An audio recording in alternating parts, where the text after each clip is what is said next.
Welcome, gamers, to Basement Arcade Pause Menu, the show where we hit pause, sit back, and just chill.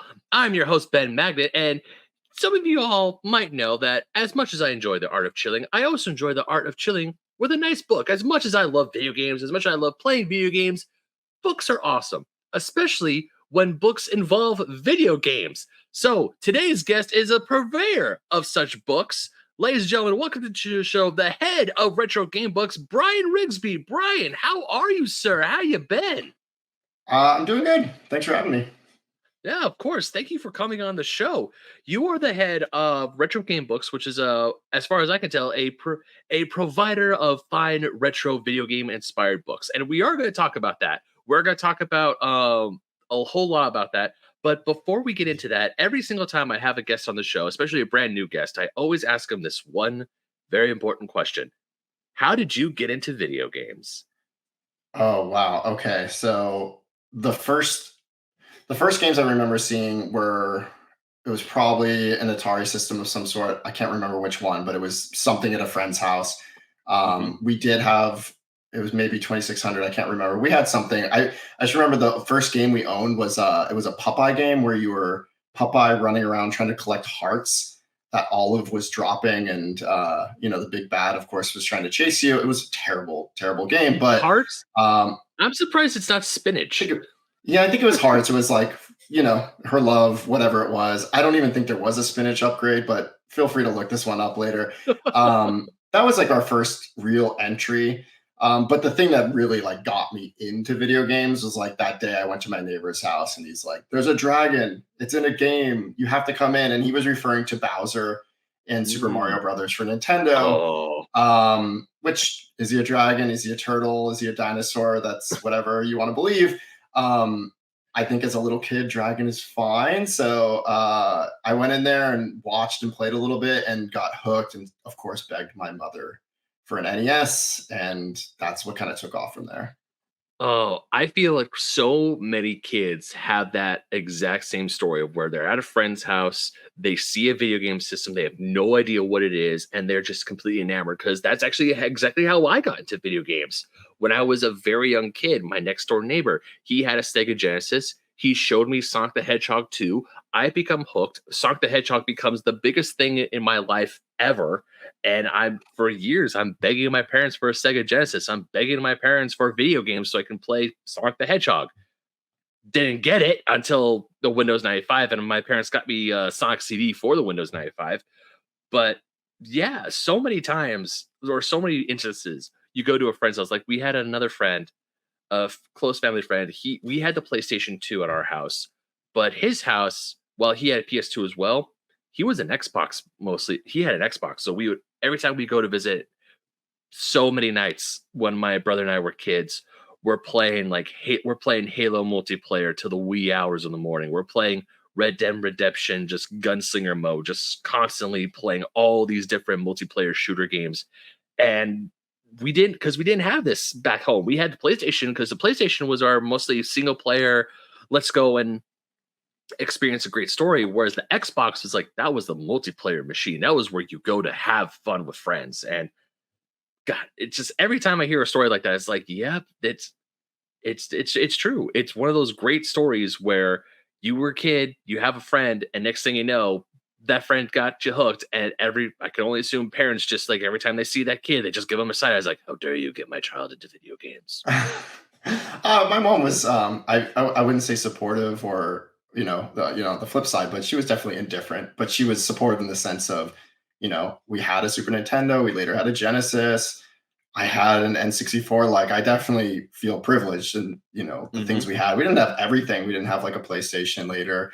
I later got a PS2 and all that.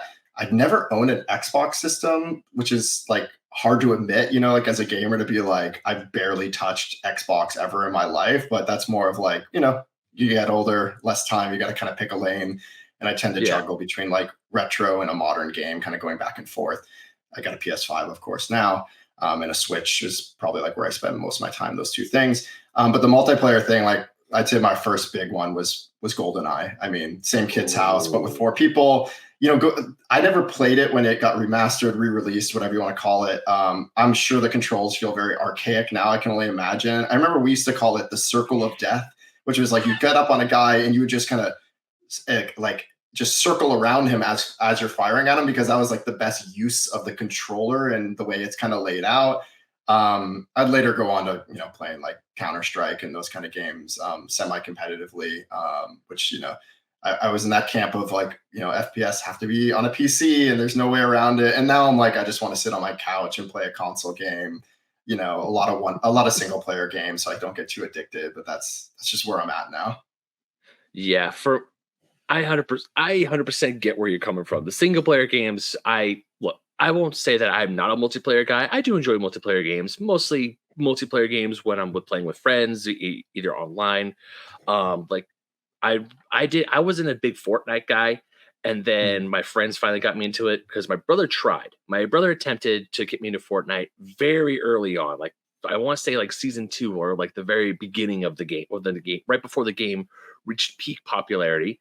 I didn't really enjoy it all that much. I mean, I liked the shooting aspect, but the whole building stuff I kind of hated because I'm like, I'm trying to like jump between two different control schemes and I didn't enjoy it. And also, there wasn't much to do. Few years down the line, my friends are saying, "It's like, yo, the Marvel event's really good. You should probably play Fortnite again." But I'm like, Mhm. I don't know, because I've been a Fortnite hater for years. Every time I see kids do the dances or they talk about like, "Oh yeah, Master Chief is from Fortnite," I die a little on the inside. I was unfortunately that old guy like screaming, "Get off my lawn, you Fortnite kids!" And then I started playing it again, and I saw what they added to the game. I'm like, oh, okay, there's something here. I started playing it, and I also think because I was playing it with my friends who were really just enjoying it, and also I finally just got off my quote unquote high horse, Mhm. and it's like, hey, Fortnite is fun. If it's not for you, it's not for you. But you know what? I find enjoyment in this game, so I'm just gonna go ahead and play Yeah, I mean, if I it. honestly, the game is fun. That's all it needs to be. Like, Hmm. if it achieves that, it doesn't have to look good. It doesn't even have to sound good. Obviously, those things are important, but yeah, no matter what people are saying about a game, if you're having fun, that's all that matters. And that includes people that cheat and people that play on easy mode and all those things that are somehow contentious. I don't know why. I Whatever, just have fun. I don't understand the whole if you play a game on easy mode, you didn't play the game at all. I don't know where this argument came up from. I like playing like God of War, Kingdom Hearts, Final Fantasy 16. A lot of these Mhm. games I play on medium. I enjoy a bit of a challenge, Like the but I'm default, you not. mean? Yeah, I play at the default level because it's like I want to experience the story. I want to experience some challenge in my gameplay, but also, like you said, I'm an adult with a 9 to 5 ish job. I don't have a whole lot of spare time. I got Right. stuff to do, and also I have other projects lined up that I want to do. So my video gaming time is very, very limited. So it's part of me for not wanting to dive into the hardest difficulty where I almost break my controller because hey, those PS5 controllers, they're really freaking expensive. Yeah. Yeah, And and I'm I the same. I play almost everything on default, and then if I love it, if it's like the when the Resident Evil 2 remake came out, I'm like, yeah, I oh want to play that again. I'm gonna play it on hard. And like when the Last of Us originally came out, I want to play it again. I'm gonna play it on the hardest difficulty, which is a totally different experience. And I actually like really enjoy that when you don't know how many bullets are in your gun and you're kind of freaking out. It actually enhances the experience. But again, mhm. if that's not for everyone. That's okay. Yeah. I played a bit of because on this podcast, or at least on this podcast channel, every October, my friends put me through the ringer of scary games. Like they have me Mm, play some of the most terrifying games they could find, and of course, we record it and put it on the internet because it's funny. And last year they had me play. I finally watched The Last of Us, the HBO version or the HBO show. I okay. finally saw it. Amazing television show, but I have not to. But I've yet to play the game. So what they did is they had me play a single section of the game where it's a one hit kill, as in if you get hit by any of the clickers, you're instantly dead. And I'm like, okay, this is hard, but I could see why people enjoy it because you really have to think, you have to plan out. It's not like other action games. The only one that comes to mind is God of War, where it's like you just rush in and just hack and slash as much as you can, and then just like maybe every once in a while glance at your health to make sure you're not about to die. Yeah, yeah, Or and you have enough time to actually the luxury of time to even check that and see that you have. I'm the same way. I actually don't really like stealth games all that much, like the hardcore Mhm, stealth games. It's why I feel like I can't really get deeply into like Metal Gear games, although I deeply appreciate them and the ones I've played, and I probably should give them more of a chance. But I'm the way you kind of describe them, where I want to be a bruiser, I want to just run in, I don't want to be patient. But with The Last of Us, I don't know what it is. Like something clicks in that where um, if they're asking me to go a little slow at a point, I somehow really enjoy it. Like there's something about sneaking up and like the reward of doing so and like how it fits into the environment. And it doesn't feel like a mhm, cheesy, like, you're a spy, get in the shadow. You haven't been in the shadow for 5 seconds. They're going to spot you. Like it's not that kind of a thing. I don't know. Something about it just really works. It's probably mhm. just because I also grew up loving zombie games and I'm just a huge fan of Right. like post Mhm. apocalyptic. So I'm just going to do whatever those games ask of me, I think. No, 100%. And even with some stealth sections, because you mentioned some stealth sections where, or it's hard to get into stealth games. I remember when I was playing Final Fantasy 15, and there are some sections of the game where you can like knock off, where you can like knock out or like take out enemies one at a time in a very stealthy manner, and they give you a bonus for like the stealth version, where like, you went in full stealth, or you went in just guns ablazing, just apps causing as much chaos as humanly possible. So many times have I tried to do the stealth bit, like I wasn't trying to cause chaos, I just wanted to go and do the stealth bit, and all of a sudden I make one tiny wrong move, or I take out one enemy that I wasn't supposed to, or I didn't see his buddy just staring over, just watching the entire time, and all of a sudden, alarms are blaring. I go, ah, shit! All right, Yeah. And I think that's what let bothers me about it too, because then if you have to do it again, you're like, I can do everything up until that point the same way, but you're forcing me to do it again. And it almost Mhm. feels like a punishment in a way. Yeah, You just want to kind of get back in the action. I think for me, though, the biggest reason, though, is I'm just impatient. I'm like, yeah, I got an hour to play. I want to get in there. I want to see. I want to see more stuff. I mean, yeah. stealth is play, but to me, it feels like a bit of a burden. I But think this, whatever. for me, the Spider-Man games have done a really good job with stealth. I haven't actually played the modern Spider-Man Ooh, game. okay. So what do they do? So it's, have you played the Batman Arkham games by any chance? I have, yes, I have played a little bit of those. Think of it's kind of like the stealth areas in the Batman Arkham games, whereas you could bruise your way through it, but there's sections where a lot of guys with a lot of guns, and it's like maybe fist fighting them is not the best idea. So you have to go up into the or go up out of their sight and just like wait until everyone calms down a little bit, and you can start picking them off one by one. I would say, I mean, there are sections of of that are a little tedious, but I won't lie, the satisfaction of waiting for a certain goon just to walk by and you're like up on the ceiling and you're able to do a silent like web takedown where you string them up on the ceiling and they're just like going "Rrr, rrr," like Mhm. they can't make any noise, and it's just very satisfying seeing these guys getting picked off one by one. And if you get caught, and even if you get caught, you can like run away and hide in a corner, and then they can't find you. So all of a sudden, I mean, yes, they're all high alert, but you could still go on start and keep picking them off. Well, that's cool. I like that. Yeah, I would say the, because also it's Spider Man, because there are times you're swinging through New York City and all of a sudden there's a crime pops up. It's like I gotta go stop it because I'm Spider Man, and you, it's, I would say it's a good mix of action and some stealth missions, and I would say the stealth doesn't really bother me all that much, because there are times where I get to the very end of a mission, I only have like four guys left. I'm like, okay, I could take four guys. I got AOE attacks that could take them out. I could do this. Let's go. Mhm. Yeah, and these games, they've been on my backlog, but I mean, everyone has a backlog that's unmanageable, I think. So Preach. Okay. If we're technically looking at all the game, like the mini consoles I own, the games I bought, I bought when I was at conventions and a whole bunch of other stuff. Yeah, that backlog is just too big. yeah, yeah. And it's gonna get even worse because there's all these games coming out, like Mario the Thousand Year Door is coming out this year, and also like, excuse me, and it's like I want Thousand Year Door, but also I want the Super Mario RPG for the Switch. That looks so good. Yeah, and there's games from last year. I still haven't played Baldur's Gate Me, 3 yet, and I want to catch up on that. I'm playing Octopath Traveler 2 right now, and I'm ooh, almost done with it, but like that's a big time commitment. I mean, just yeah, playing Tears of the Kingdom last year was enough to like take up a huge portion of my gaming time, which was well enjoyed, like such a great Oh yeah. experience. But that took up a lot of my time as far as How many gaming goes. hours? It's I need to like know. Do you I know can't how many remember the hours? exact amount, but it was a gross amount. It was triple digits, like Uh-huh. that Mine for too. sure. But I think that's most people that did most everything in the game. And I think I did like, other than every Kurok seed, I think I did everything. You did all the I Korok think. seeds? No. I'm saying Oh, with the okay. exception of, Oh, because okay. that Okay. is like, Oh, yeah, oh my yeah, God, yeah, yeah. Brian. There's, I was, I mean, I'm definitely one of those people where like I run around with the mask on because I'm like, well, I don't want to miss one if I might see it. And then I end up having like whatever, 60% of them by the end of the game. But um, I couldn't just go back and finish that. That's crazy.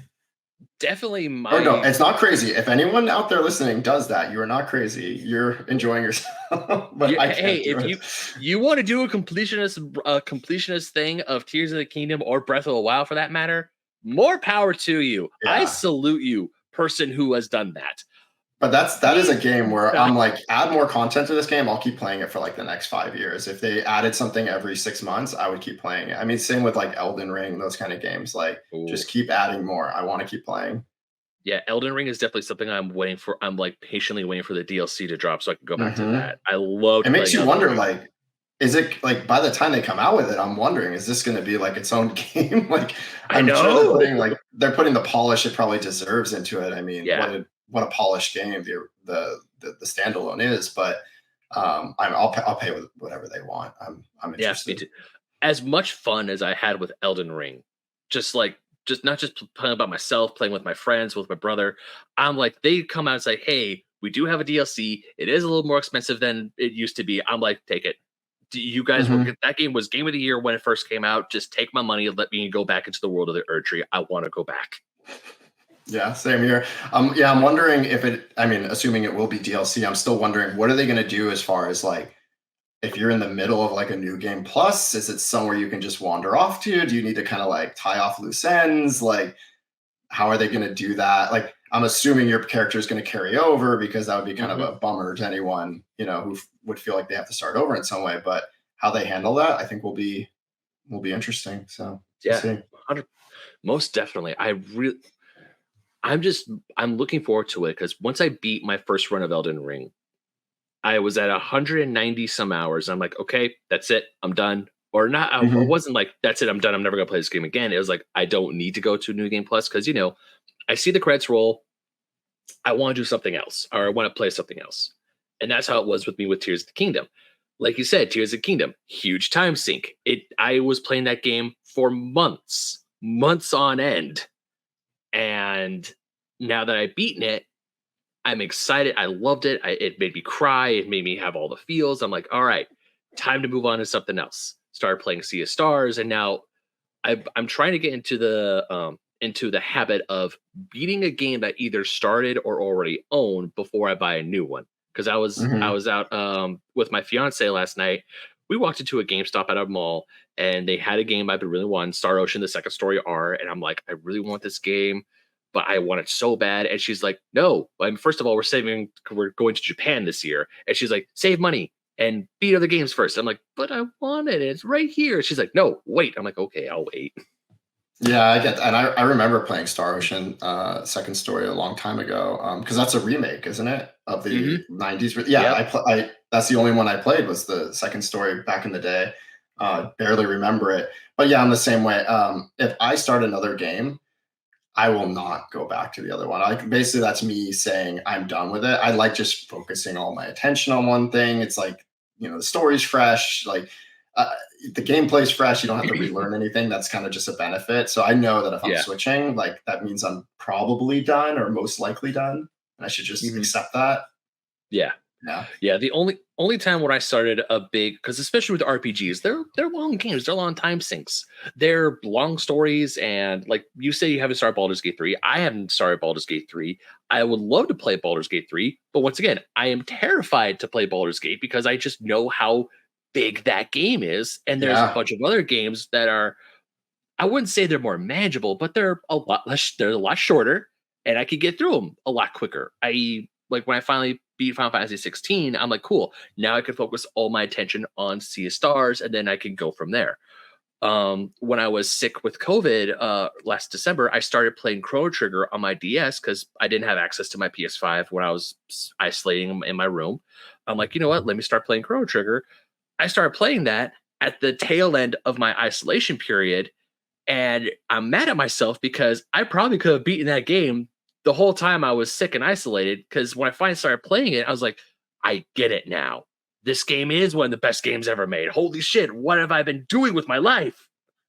Yeah, one of the best soundtracks too of any game ever created, at least in my opinion, top five. I replayed it a couple years ago, having not played it since I did this thing when I was a kid where I rented it, didn't finish it, came back the next weekend, rented it, prayed that my save file was still there, and it was, which is like kind of amazing. And I was wondering when I did this playthrough again, it being decades later, did I get the same ending? Did I act the same? Am I the same kind of player? Not like, do I play in the same way? And like something makes me feel like I am. Like I feel like I probably made very similar choices, but I would love if I had just like somehow had that documented in some way and I can compare and be like, Yeah. am I different? Like I just really wonder, but I have no way to know. I don't have a Yeah. journal or anything. I would never Yeah.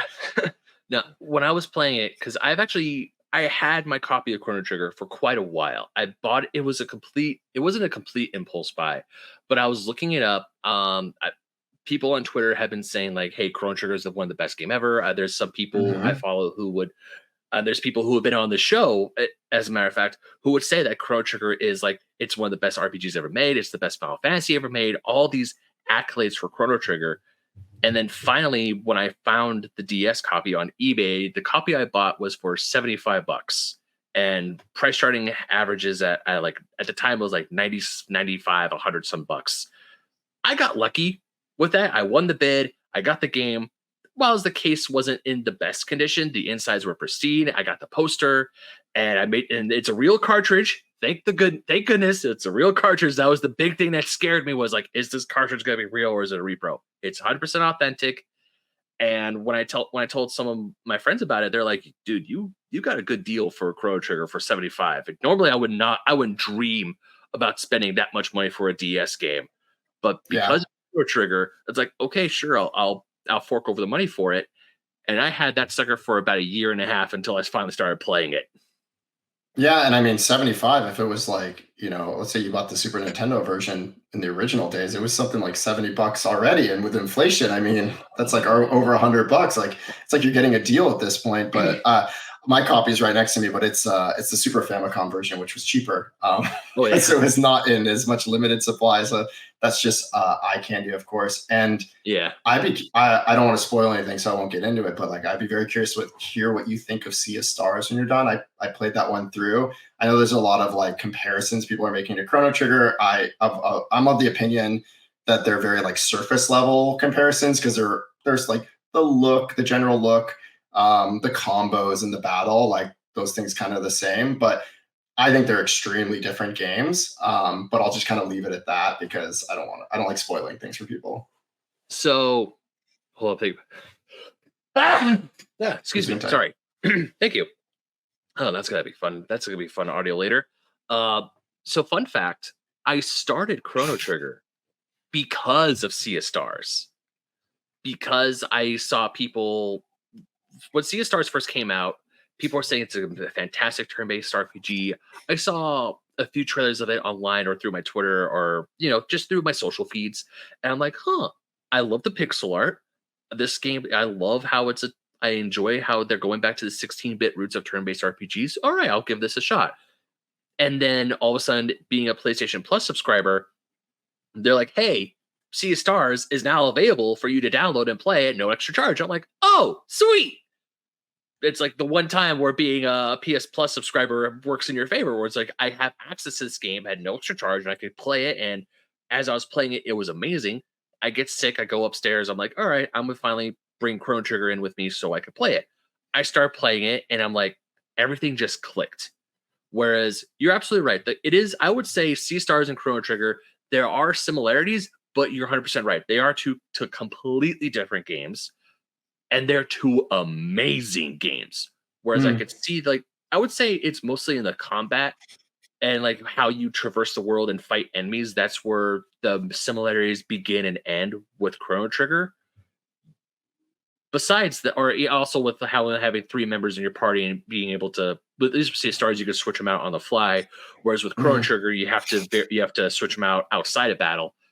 But other than that, I could see what people. I understand. I could finally say I understand what people mean by Chrono Trigger is one of the best games ever. Why people love Sea of Stars, and they can. It's like it reminds them of Chrono Trigger, and not spoiling any story spot stuff in Sea of Stars or Chrono Trigger, but I understand. If you play Mhm. one, you're going to. If you enjoyed one, you're going to enjoy the other. I would definitely say that. Yeah, and I mean, this is obviously not a spoiler. You mentioned the way it looks. I mean, it is a beautiful game. Like it's worth playing just for the looks alone if you're interested in pixel art or that kind of classic look. I Mhm. think that makes it worthwhile. Oh yeah, 100%. And that was one hell of an intro, I might say. Oh, whatever. I can talk whatever you want to talk about. I'm here for you. What do you want to do? No, I find it hilarious because like I tell every guest who comes on, like rants and tangents, they're not just welcomed on the show, they are encouraged. And I find it I funny heard that how before. Yeah. for like the past almost like the past 30 minutes, we're talking about Chrono Trigger, stealth games, and all this stuff. But also we're here to talk about you and retro game books, because you have a company that prints and creates these video game books about retro video games. And I have to say, as unfortunately, I have to out myself here. I don't have any of the books yet. Don't We'll Keyword change there it for being you. Don't worry. keyword there being yet, because I think you're providing a service, and like you and a bunch of others, that like yes, it's retro video games and books, but you can they're well, I'm trying. What am I trying to say here? You're giving something that people are going to love. I'm pretty sure, and it's not just like simple coffee table books. It's like, hey, like you have a book on your website right now, which is the history of Rygar. I never even heard of that game. I'm pretty sure I've seen it and maybe a few times in my life, but you have a book about a specific game, and people and scrolling down the website, there's quotes saying it's like, oh my god, people, there's someone out there who actually wrote the history about it. The one book that I was this close to insta buying, but it was sold out, was the history of Final Fantasy. And I'm like, damn it. All right, because I have to wait for that one to come back in stock. But then you have all these other like these omnibuses and these collections. But before we start getting into more the like the nitty gritty of like certain books, what made you want to start retro game books? What was the history, the catalyst, if you will, for this? Yeah, so this has been going on now for close to 4 years. The History of Rygar book was the premier book. At Cool. that time, it was really just me with a goal for myself, which was I want to create something. I want it to be something for me. If people like it, that's great. But I want to challenge myself. My son was on the way, so I kind of almost used him as a milestone. It was one of those, oh, if I don't do this now, I'll never do it. Of course, Hmm. as you can see from the website, an addiction took over. Now it's a full-on business, but for the better. And so I picked Rygar. Rygar is not like my number one game series of all time, but it is something where I grew up on it on the NES version and the arcade version. I played like the PS2 version as well, but there's all these other versions I didn't even know about until I started researching the book. And so I picked that because I wanted something niche, something that had not been written about. And that's still like a principle I have with all the other books, which is like, I don't want to put a bunch of stuff out there where it's like, it's just pictures of NES games, or it's Right. just like, like everyone's already talked about this developer or this system or right this generation, and that's fine. Some people do that, and they probably do it better than I could. But like, I want these to be unique in some way, so Hmm. that's important to me. They have to be something that I want to put on my shelf and I want to see myself. And I'm creating them, or someone I'm working with others to create them, or I'm publishing for others because I want to fill those niches. And so Rygar was just kind of like a challenge, and it allowed me to fine tune. Like, I've always been a creative person. Like, doing layouts and all that it's fun. I enjoy doing it. The writing and researching was like a bit of like a testing my muscles a little bit. I made sure to pair up with a really strong editor, which I think is important. I work with the same editor on just about every book. very important. I owe him a lot of credit for the quality of words, I will say.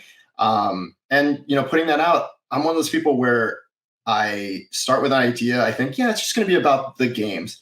Oh, but what if I had this? What if I had that? What if I had an art gallery from modern fan artists? What if I add, like some extra fun stuff in the back and like a look forward to the future, et cetera, et cetera. And so it just kind of ballooned and ballooned, but for the better. And Mhm. so, yeah, there's a bunch of cool fan art in there. There's all kinds of other stuff. There's even like someone who transcribed like music from the NES games, and there's like sheet music in there. Like, Oh, even if you're wow. not a fan of this stuff, it's kind of cool just to see how packed it is with Yeah. information. So I'm trying to carry that as a theme forward with everything else. Like, how packed can I make this? Like, how content heavy can I make this? So it started with that, and it just kind of branched on from there. I started working on like the video game map series. It's a series that I'm Mhm. continuing to work on today. There's a few in the works right now for some other systems that will hopefully be out before the end of this 2024 year. And then, like you mentioned, like the Final Fantasy book. So that book is by another author. That's not by me. That's there's that book. There's like a few hardcore gaming 101 books on there. There's some 32-bit library books. Those are books created by other authors. And so as a merchant, I'm carrying those books. So that's like a different pathway that I'm working on right now. So you'll see more and more books from other authors that were already completed.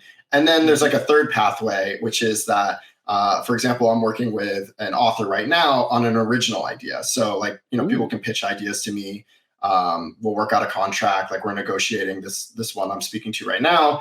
And so, by the time this airs, it might even be signed and started. And so there'll be a cool original idea. And then again, putting those principles to that idea, like, is this something that hasn't been done before? Is this filling a niche in some way? That's important to me. Like, maybe it even has your personal twist on it, right? Like Mhm. bring yourself into this story. That's interesting to me. Like, History of Rygar, it doesn't have any of me in it. It's a history book, but it's a history book that had not been written. If we're talking about something that has been written, like, let's Mhm. bring in your personal side. What's the theme? Like, how do you connect with this book? And there's other stuff on there. I kept expanding. There's some T-shirts. There's some wax pack trading cards, which I thought those were so fun to get manufactured. Like, there's like a scratcher card in one of them. If you remember those, like those old Nintendo scratcher games where you're trying to like Oh, do damage to the baddie on the other side of the scratcher game. It's just like, it's not gambling. It's just for fun kind of a thing. And like putting out stuff like that. So it just kept ballooning. And it's just kind of rolling on its own at this point. It's just expanding and expanding. When I was looking at your website, when you first reached out and when we first started talking about coming on the show and doing this episode, I was looking at your website and just like scrolling through, and I think the one item on your website that did throw me off is like, hold up, that exists is the trading cards that you mentioned, and because Mhm.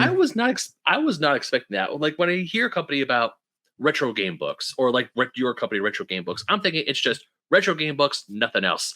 And not that there's anything bad to add more stuff, of course not. Scrolling down and I saw those trading cards, I'm like, that's actually really cool. I actually really like that because as a kid, for me, trading cards, it was all about the Pokemon TCG when I was a kid. Like I tried getting into baseball cards, but I didn't really enjoy it. I think I was just trying to think of like how can I turn this into a game, but that's not really what they're there for. But then you go to like games like Pokemon, Yu-Gi-Oh, even the Digimon card game, the first one that was a big thing here in the 90s or the early 2000s. That those trading cards, I think now that I'm an adult, I could appreciate more. But that's still awesome that you're making them in like how they looked back in the day. Because there's a collector's show here in Southern California that there is a booth that sells nothing but wax packed trading cards from like the 80s, the 90s, and they even have sets from Super Mario, Sonic the Hedgehog. And I'm just looking, going, "Oh my god, these existed!" And it took everything I had to not buy like a box or two. Yeah, and the fun of ripping open the box. Like, I remember that back in the day with comic book cards was so fun. Yeah, the funny thing, you mentioned the name, the retro game books name. I mean, personally, I think like what makes a good name is that it's memorable. It's like easy to kind of spell. The URL is available. It says what you do. The one thing I will criticize myself on though is like, yeah, there's more than books. It's kind of like if you called Star Wars The Adventures of Luke Skywalker. You're limiting yourself, but it's okay. It's all under the same umbrella. I'm not too worried about that. And if anyone's wondering, there is no crusty gum inside the wax packs. I was just trying to save everyone the pain, the future pain of if you kept this thing closed and you opened it up and there was some nasty gum in there. We don't need to go through that cycle again. And I think we can skip it. I completely forgot that old school trading cards, like legit trading cards, not card games, trading cards. Some of them back in the day, before my time, I was born in '90s, so this may have been a little bit before my time, had gum in the packs. I completely forgot about that. And as everyone else, and as a possible future collector of cards like this, thank you for not doing that. Yeah, and that gum, I mean, my memory is a little fuzzy from that time, but I seem to remember it being pretty gross. Like, even if it was a new pack, like, there's something about it. It was hard. It would shatter by the time you opened it. We'd be tempted. We'd maybe try it and then regret it instantly. It's not necessary. Also, I don't even know, like, is it okay to put food inside of a pack of cards anymore? Probably. That might not even be legal anymore. I don't even know. Probably not. I'm pretty sure the law has changed. I'm pretty sure I'm pretty sure the FDA, the Food and Drug Administration, they probably changed the laws a little bit. But also, is gum technically food? Because it's solely you're supposed to. Oh, that's a good point. You're not swallowing it unless you're you're a not. kid. I mean, is there nutrition facts on like a pack of 5 gum? I don't know, because for me, gum is just like something for me to chew on. And I just remember all my years at high school, middle school, elementary school. Second, a kid got caught with gum. How dare you? Bringing the hammer down. Oh, right. Yeah. But all of a sudden, I go to college and they just don't give a shit. It was like the gum is not their worry. Their worry now must be smartphones in class or something like that. Is my guess. Yeah, I'm pretty sure gum cannot be high on the list. Or at least depending on like how big the class is. If it's a giant lecture hall, then they just like, hey, it's not. I'm just here to try and teach you all. If you're here to pay attention, cool. If you're here just because it's a requirement and you're off in the back of the lecture hall, like scrolling through your phone, I'm not gonna yell at you. I'm not gonna care. Just make sure you turn your stuff in on time. That's all I care about. Yeah, I mean, why even show up at that point, right? I mean, I did show up to class because they're growing up. There were times where it's like I know I need to go to class, and that part of me was instilled. But there were times there was definitely an art history class that I took. I only took it because it was a prerequisite for. I just need to get that credit to to check the box off. Yeah, not my brightest moment in school because I was definitely always sitting in the back. And I had my laptop open. I wasn't taking notes. I really wasn't paying attention. I was just scrolling through 9gag and funny stuff the whole time because it wasn't my thing. And then the professor, the only thing that made me really happy was that the professor put the entire textbook online as like an ebook, and she said like I'm gonna save you all $150 right now. See this link? That's the link to the book. This is how you get to it. You're welcome. And then just went. That's nice. I still remember all the money I had to spend on the textbooks and how every year there was a new one, which is just it's like a brutal conspiracy. So that's a good professor. There were times where because I went to Cal State Northridge my freshman year, and then I left for 2 years to go to a JC, came back to finish my schooling. That's where I graduated from. And when I came back, I got a job at the school bookstore. And I would actually, I would make mental notes on when kids would come in and they would pay for their books. I would see, I would like to make mental notes. It was like, I got 2 people today who spent over $1,000 in books alone. And every time the number just kept going up, I would just look at them and go, you want to know the damage? And they're just like, they're like, bring it, give it to me. And I tell them the total, and they just go, why? Yeah. Well, our books are cheaper than that for what it's worth, and I would argue more enjoyable too. So I would argue that as well. I've only kept like maybe 2 of my textbooks from school, and they're not even textbooks; they're comic books. I took a comic book class when I was in college, and when my professor said, "Hey, these are technically textbooks," I'm like, "Cool, I'm keeping these because these are fun. I like these." Mm-hmm. Yeah, and also they did not break the bank. That's the good news. They didn't break the bank. Yeah, so you mentioned that you have a book project in the works right now, one of your map series for systems that I know what the systems are, but I'm not going to spoil it for people. Um, Now, my next question for you is, for you personally, how long does a project like that take? Like from conception to finished product? Is there like a general timeline, an average, or is it just completely random? It's like, I don't know how long it's going to take. It comes out when it comes out. It's like, is there a process, or what's the deal? Yeah, every time I personally am like working through one of these, I do follow a process and I Hmm. revise that process as I go. Like I maintain a checklist of like kind of all the like go to market things you need to do, all the pre-production, production, and go to market activities that I need to do. But that only gets you so far. But Right. like my process is really like, well, one, pick an idea, kind of pick a lane, kind of rough out like what am I going to do? Is it something totally original? Is it a continuation of something else? Whatever it is, then I just go deep into the research, and that's where I get confirmation on is this worth doing, right? Um, is there like enough information out there, the words, the images, the people to get involved? Like I like to collaborate with a lot of people. Anytime I do something, I'm like, okay, who's a few people I can interview? Who would be a great person to write a forward for this? Who would be, like, can I get like favorite memories for the Genesis games they've played and like the maps they used to play? Like, wouldn't it be cool to throw like 100 people's memories in there? Like things like that. And I start to build it up. I'm like, does this feel worthwhile? Like when I did the Genesis maps book, I was, that was, again, I'm doing it for me. I had a Genesis. I love maps. I think this is great.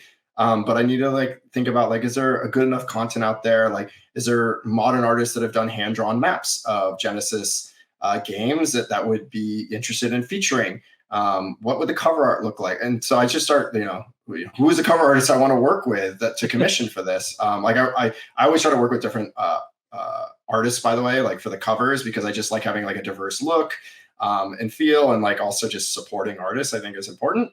And so I start that research process. I start to figure out like who's going to get involved. It's good to get those people involved early because some people will say, "Yeah, I can work on that cover," and they might take many, many months, and it's like that's their pace. Whereas I like to work fast. I like to keep a momentum. So get those people involved early.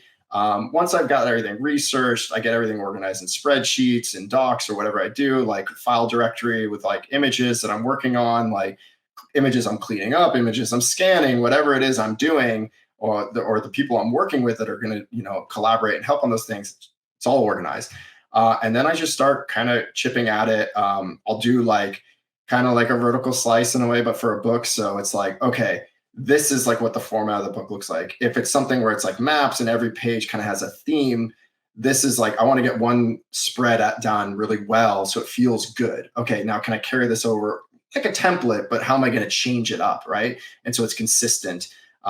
If that first one's good, then the rest should follow. Do I want to do something different this time? I'm always trying to push myself a little more, right? I want it to be better than the one before, not just in terms of like paper quality and like like size. Like I've gone with bigger books lately because I feel like they're just richer and easier to soak in all the color images, but also like layouts and like the feel and the flow. Maybe I want one layout to be based on it's Final Fantasy VI, so you better have like a big opening for that chapter, right? Or okay, but these littler games, like they have a different look and feel. They're kind of sprinkled together. They're part of a collage, so that's a different look and feel.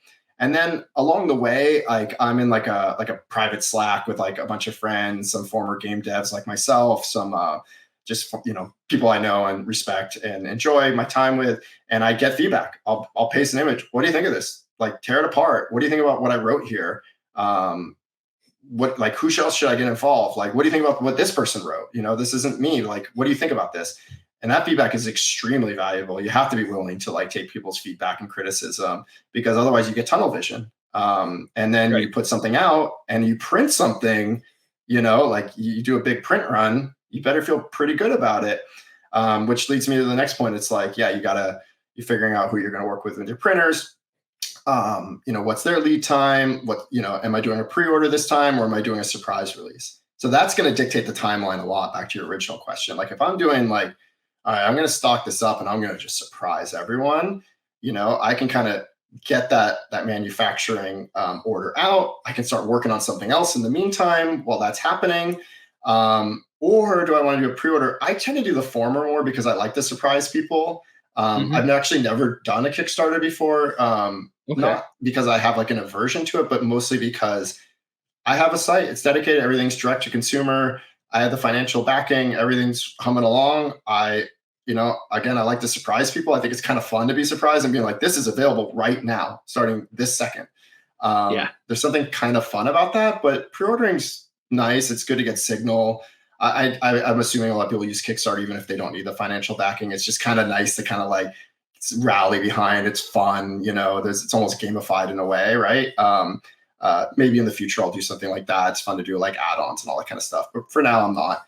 Um, and yeah, I mean, it's hard to answer your question with a timeline, but like we're probably talking like give or take, 6 months for a book, plus or Okay. minus, kind of a thing, but not much minus, probably more plus Right. on that. Okay. But everything's kind of like parallel tracks. It's like, I'm never blocked. I'm like, okay, I'm working on Right. this. I'm waiting for something from someone. I got everything else done. Okay, I'm going to work on the interview then. Let's do the interview. Okay. Now that other person unblocked me, let's keep going. Oh, okay. I got to do some promotion. I got to like restock this. I got to run something by the editor, right? There's Mhm. always something to do. There's never a shortage. Like we talked about game backlog. Like I have like a retro game books backlog of like, how do I build the brand? How do I like get people what they want? Maybe throw out a Right. fun promotion just because it's fun to be like, hey, this is on discount. Like Yeah. jump on it. Why not? Those kind of things. Yeah. And even you were saying that, like, it's probably more plus, but when I was listening to you talk, one thing that stuck out to me is that you don't have a, it has to be done by X. You don't essentially, I might be wrong in assuming this, but by sounds of it, you don't give yourself a hard deadline. It's, I'm working on it, and when it's done, it's done. Cool. Do you have hard deadlines for yourself, or is it just more like when it's done, it's done? It's more of when it's done, it's done. However, I do set like mini milestones for myself. Like Okay. I'll say, here's some public now things I want to do right out in the Hmm. world, like a giveaway contest, whatever it is. Like I want to do that this week. But also I want to like if let's say I'm doing a layout, I'm like, I want to get a 2-page layout done every day for the next 2 months. Like that's just a personal goal. And then I set the next goals and I kind of go from there. I feel like I work at a pretty fast pace, so I don't feel like I am at any risk of like dragging things out. I actually feel unsatisfied if I don't keep moving, just with Really? anything in life. Yeah, like even like when I was a game dev, in my spare time, I'd go home and maybe I'd play Counter Strike for an hour, and then I'd sit and I'd make a map or a level for Counter Strike for the next 2 hours because I wanted to feel creatively stimulated, and that Hmm. like rounded out my day. Like I made Left 4 Dead 2 campaigns and all that stuff. They're all things that are out there for free. I needed to do those things. I've always had like these kind of like creative outlets. This is obviously much more serious than something like that, but I still have the same. I apply the same drive and commitment, and so I don't need those, but increasingly so. I'm setting more and more markers. Now, if I'm working with someone on, let's say they pitch and we decide to work together, there is a contract and there's Hmm. milestones associated with like deliverables. But that's just more of like table stakes, like book writing, and more of like a personal goal of saying like, let's get this captured in this year, like Hmm. end to end, right? It's just having it encapsulated within one calendar year. I feel like it's just neater. It tends to be a little Right. neater if possible. But I would never want to rush someone either. I would never say you need to meet Right. my pace. The Yeah. Yeah. quality is going to be way more important than me Yeah. just wanting to get something out. Yeah. And I mean, I write for magazines. I do my own stuff. I'm trying to get stuff done myself and personally, and it's weird because there are times where I don't know, for me personally as a writer, we're setting the self-imposed like homework goals, if that makes sense, like the homework due date. Mhm, mhm. Like for me, if Yeah, I have a set due date, there are times where it's like, cool, I have like a month to get this done. I'll think about it, and it's not until the day before it's due where the procrastination kicks in, because I cannot tell you how many times, I don't know if this also has to do with like my full-time job and other stuff that goes on in my life, where I want to sit down and work on something that's like, I need to get this done, and I'm staring at my computer screen and I'm just like, why can't keyboard go burr? Why can't sure. sound move? I mean, And but then you're like talking the about very, writing specifically, like Yeah, writing specifically. Yeah, yeah. But writing is hard. Like It that's is. I think writing is the hardest thing about any of the things I am personally involved in any of these projects. But I also like so I still don't think of myself as a writer. I think of myself as more of like creative type. I even struggle to call myself an artist and all those things. Like I'm running the business most of all, but writing is hard. It's like the hardest thing, especially just that starting point, putting that first word down. Yeah. And I feel that way about all these projects. Like the hardest thing is just getting started. And like when anyone asks for advice or like how do you start something even like this or related to this in any way, it's like you just have to like rip the band-aid off. Like just start, right? Like with writing, right? You Yeah. just have to start typing. It's like, and then it'll kind of find its way. And that's easier said than done. But I don't know. I feel like that's No, that's no. just the only way to do it. It I would say it's very different for every other person. Like every person, like Hmm. you were saying, like you would play Counter Strike for an hour, then all of a sudden it's like, no, I want to do more stuff. You would go and you go create Counter Strike maps. You do all these other things for 2 hours because it's like you have an idea and then you act on it.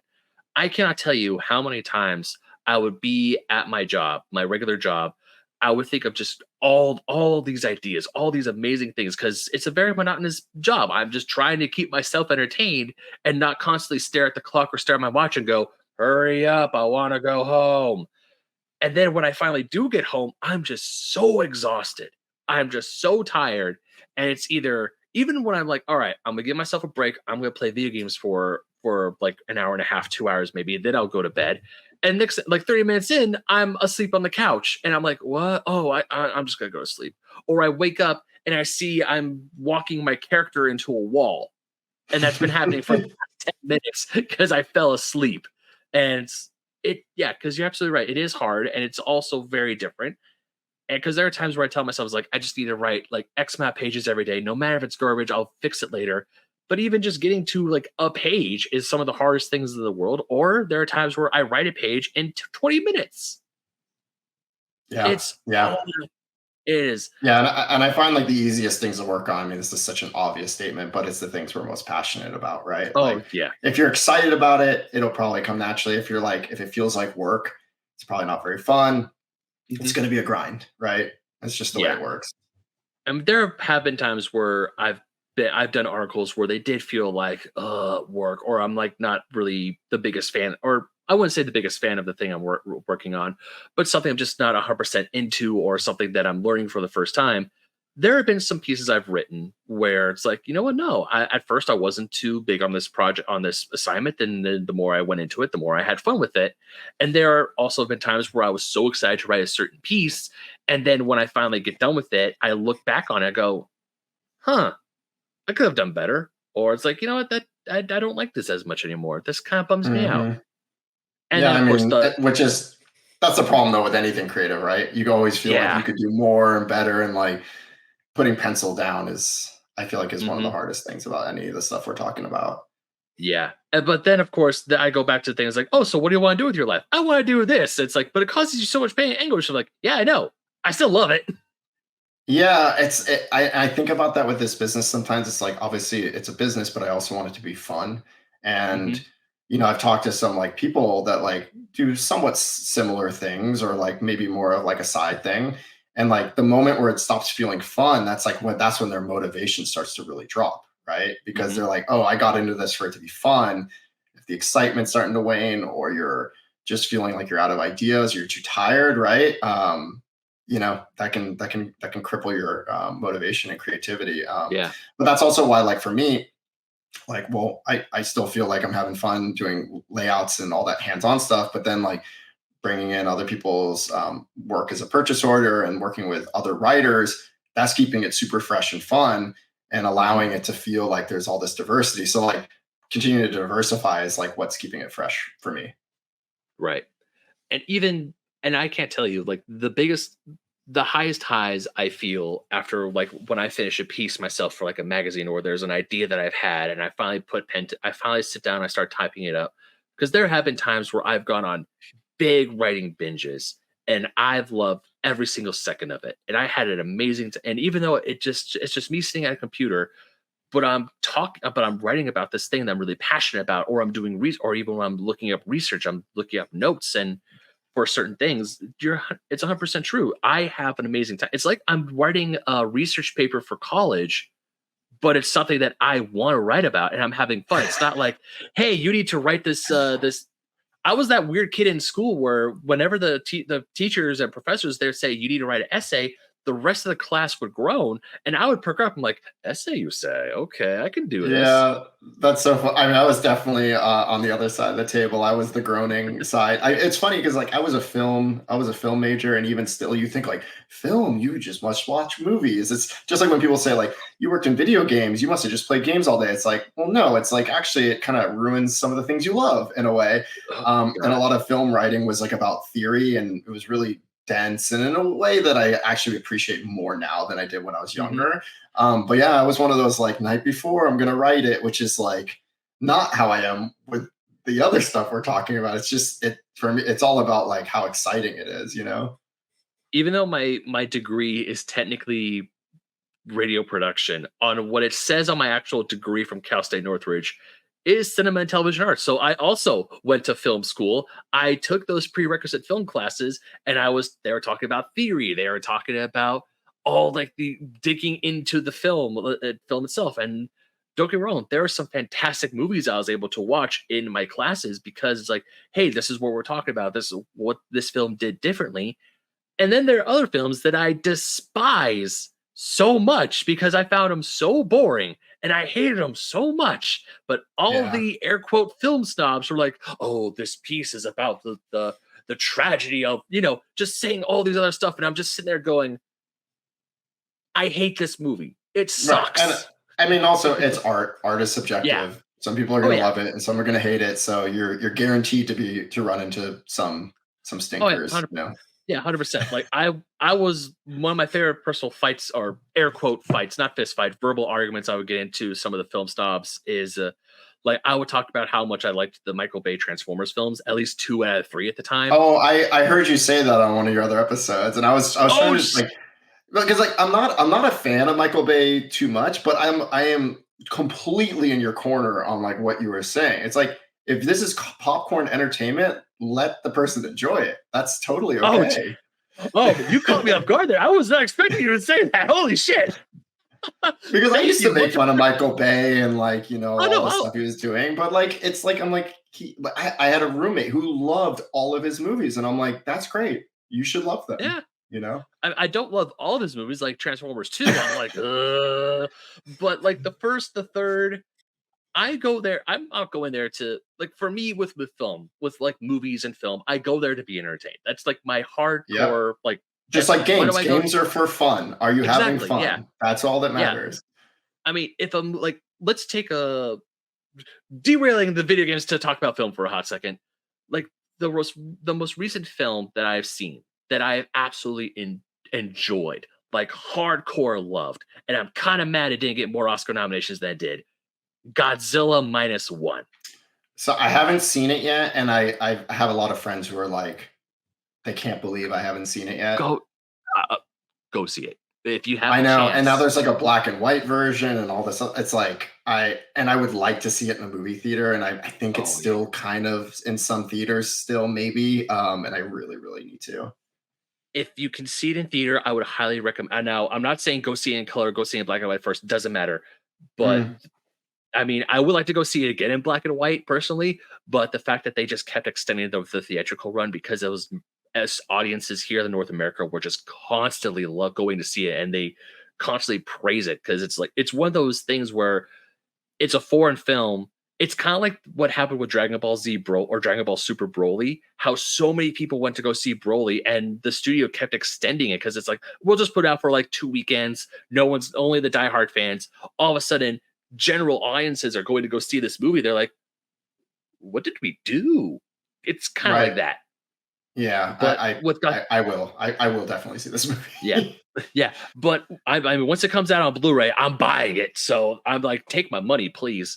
But going on to Godzilla minus one, yes, it is entertaining, but also it brings a great message, and it has that. It reminds you, like, yes, Godzilla is a monster movie, but it's not like the popcorn monster movies that we have, which are fun. I do enjoy the MonsterVille films like Godzilla versus Kong, King of the Monsters, because yeah, I like seeing big monsters fight. But then when you see Godzilla minus one, it's a it's taking this pop culture icon and returning it back to its roots of what it originally was, and or at least not to what it originally was, but bringing a new spin on it is like this is what Godzilla could mean, and it's not just like yay fun monster fighting other fun monster. It's like no, Godzilla was originally created as a metaphor, and here we are Right. using it as a Right. metaphor again. Just like what Hideki Anno did with Shin Godzilla, it was a metaphor for natural disasters. And the newest director, whose name completely escapes my mind, was using Godzilla as a metaphor for survivor's guilt. And the film is just fantastic. And yes, it's a fun popcorn movie. You're on the edge of your seat. The second you hear the traditional Godzilla music, you just go, I'm in. It pumps you up. Even if you're not a Godzilla fan, this movie is definitely the movie to show you. Like, look, if you scorn Godzilla because of the MonsterVerse films, this will change your mind. Hmm. Yeah. No, I'm definitely gonna see it for sure. But yeah, for me, 10 out of 10, definitely go see it. For me, I want to go see it again, but I probably won't. But it's gonna be, I'm gonna buy it on Blu-ray. I'm gonna buy it whatever I can on physical because I want to support that movie, and that movie was just so good. Yeah, that's awesome. But yeah, what was I talking about before I went to my Godzilla rant? Hit me. What do Oh you got? Oh my goodness gracious. All right. So you were talking about when you were talking about your process about the timeline, you did mention working with others. Now, I can only assume like you're not when you say you don't want to be that type of person to like you have to have it done by this day, which I could only assume like the major publishers do that. Um what is your I want to talk more about working with others because, like you said, you have other books on your website, like the Final Fantasy book, the 32-bit books that are where you put out, but you did not write those. Hmm. What was, and you were saying about working with other writers is more fresh and it keeps things interesting and fun. What are some of your, I would say, what are some of your experiences with working with others? As in, Yeah. obviously you're going to keep doing it. You have a pitch submissions thing on your website, and we'll talk about that in a little bit. But essentially, when you make a contract, is there like like you set up milestones? What put me through walk me through the process of getting it from contract to finished product. How much do you? I don't want to say interfere, but how much do you help, or does the writer come up to you and ask for help? Essentially, what's the is it all does it all depend on the person, or do you have like, hey, this is the system I work with, are you okay with working with the system, and here's some areas where we could bend the rules a little bit? Yeah. So, I mean, as far as like collaborators go, there's a couple of categories, right? There's Hmm. the people where it's like a purchase order. There's like those books that are on the site. They're either self-published or through an actual other publisher. And so those purchase orders are placed just to build up the site and have more things that fit the theme. And those people are that you see there. Those are people I've talked to before. So like the Hmm. people whose work I respect, and there's some people like Kurt from Hardcore Gaming 101 who wrote the forward for the Rygar book. So it's like that's how we first got connected. There's like people I've met and talked to at gaming conventions and stuff. So it's like that's kind of how those things happen. But those are purchase orders. Those are their own Hmm. category. And then there's collaborators, right? And that's a big spectrum. So that could be as simple as like, hey, yeah, you can feature my art, whatever. Treat it like it's a magazine, whatever. Just make sure I get credit. Make sure you point back to me. I always make sure there's like a URL, the person's name, like everything there to like drive the traffic back to that person as best as possible, spotlight Hmm. them on social media, et cetera, et cetera. And then there's people that are actually commissioned, right? So like cover artists and some of the other art that you might see in some of the books as well. So that is like an actual deal, but those are pretty simple deals. It's like we tend to agree on like a flat rate, a rough idea. With those, I try to give people a lot of like creative freedom because I feel like that's where the Hmm. best work comes out. It has to Right. fit certain guardrails, right? It's like Pixel Art Metroid is one of the books. Obviously, it needs to feature like Samus should probably be on the cover. I'm saying things like I don't want the word Samus on the cover. I don't, you know what I mean? Like, but like let's get Samus in there. Do you want to put a big baddie in there? A Ridley, whatever. Do you want to like where's the location? What's the kind of perspective, the colors, the suit? It can be anything you want. Like if it was about NES only, I'd say it's got to be the NES suit, but it's not, right? So they're not restricted. And usually, what we do is with those covers, the artist will say, "Okay, here's my rough drawing." They might even say, "Like, here's 3 directions I can go." Like we did that Hmm. with someone I worked with. on a different book, and they'll let me kind of pick from there. I even had with one artist, I sent them a really bad drawing on a napkin. I said, I don't know, something like this, but whatever you want. And they kind of went with my napkin drawing. That's fine. They just did 1,000 times better than my napkin drawing. But we just kind of go from Ain't there. nothing wrong. Ain't nothing wrong with napkin drawings. It's fine. I would never publish this drawing though for what it. No one will ever see it, unless I can sign it and sell it for $100 or something. But I'd probably get like 20 cents. Anyway, we go through a few milestones. Like, here's the roughed out drawing. Here's the black and white, so the equivalent. Here it is. I'm about to finish it. Artists are kind of like, I'm going to finish this. I'm going to send you, the PSD. I'm going to send you like the high DPI file. Are we done? Like, they want to know, because I don't want to be one of those bad, partners that says, oh no, it's been a couple of weeks, but can you change this? Like, I never want to do that to someone. It's super unfair. So I'm taking it seriously. And then we kind of lock it in, and hopefully work together in the future. So that's covers. When it comes to like writing and those kind of things, it's different. So, when people pitch book ideas, like I'm talking about like original ideas, again, I mentioned earlier, like something niche, something original, something that has a theme that's easy to follow. It's not just, I'm writing the history about Mario. That's cool, but I guarantee someone has done that before. And there are people out there, there's like, Boss Fight Books, there's Jeremy Parrish, there's Hardcore Gaming 101. They do great work, and it's all a little different. Like, I don't want to step on their toes. I actually respect these people. I've met a lot of these people, and I think they're awesome and influential. I want to carve out a different, thing. I want to all feel like together, all these things should all be in your library, and you feel good about having them all on your shelf together, right? So with the writing, it needs to be unique in some way. Now, everything on my site, with the exception of the Final Fantasy one, which was a purchase order, everything else is full color, like, great paper. Like, most of them now are like magazine size, but much thicker, right? Like big boys. And they're getting bigger and bigger. But the pitches do not need to be with full color in mind. They can be black and white. They can be text only. It's kind of like, it depends on what you pitch. I think once you pitch it, we kind of have to work it out. It's going to be like an organic process where we kind of decide together, okay, what do you want to do? Why do you want to do that? Like, does this need imagery? Like, does it kind of carry itself on its own with the words? Because if it's just the words, we could probably do a lower price point. We can get this out faster. Like, is that appealing to both sides? Like, let's talk it out. The amount of chapters, the themes of those chapters, which the chapters tend to be the milestones, but like, that helps us kind of like figure out what we want to do. Do you know someone that you want to nominate for the forward? Because it would be great if it's someone that you feel connected to. Is it someone that you think of as a mentor, someone who influenced you, someone you're connected to? If not, I can find someone. That's great. But like, it would be really cool if you have someone in mind. Like, I really want to know who that person is. And so the artist has a lot of freedom. And when I say artist, I mean writer or artist. But we definitely have milestones. We definitely we don't want this. I don't want this to be something that like drags on for 5 years. I don't think that's good for anyone. Also, like, I want to make, I'll have like a completion bonus based on the timeline, just as an incentive, but that's more of like, just so we can not have this thing be this long-winded thing. It's really for that. Yeah. But more important is that it's unique, creative. You feel like you got everything in there. You really want to get in there. It's hard to put pencils down. You have to. Yeah. Is there a revised version in the future? There could be. Like, I'm not opposed to second editions. I did a second edition for the Rygar book. I think the thing to be, just to go on a slight tangent here, like, the thing to be careful about that is you don't really, I think it's dangerous to put out a second edition too soon after the first edition. I think it can, to some people, they might be like, oh, I want all the editions. I'll just keep buying it up. Other people might think, oh, I missed out on 20 pages. Like, why didn't you just wait longer? But if it's a year later, 2 years later, it's enough time's gone by. It's not a big deal. But those are things I would want to at least think about. But also, it's art. It's an expression in time. You don't need a second edition. You can also just say, like, this is what I made for this moment. You should appreciate it in the moment.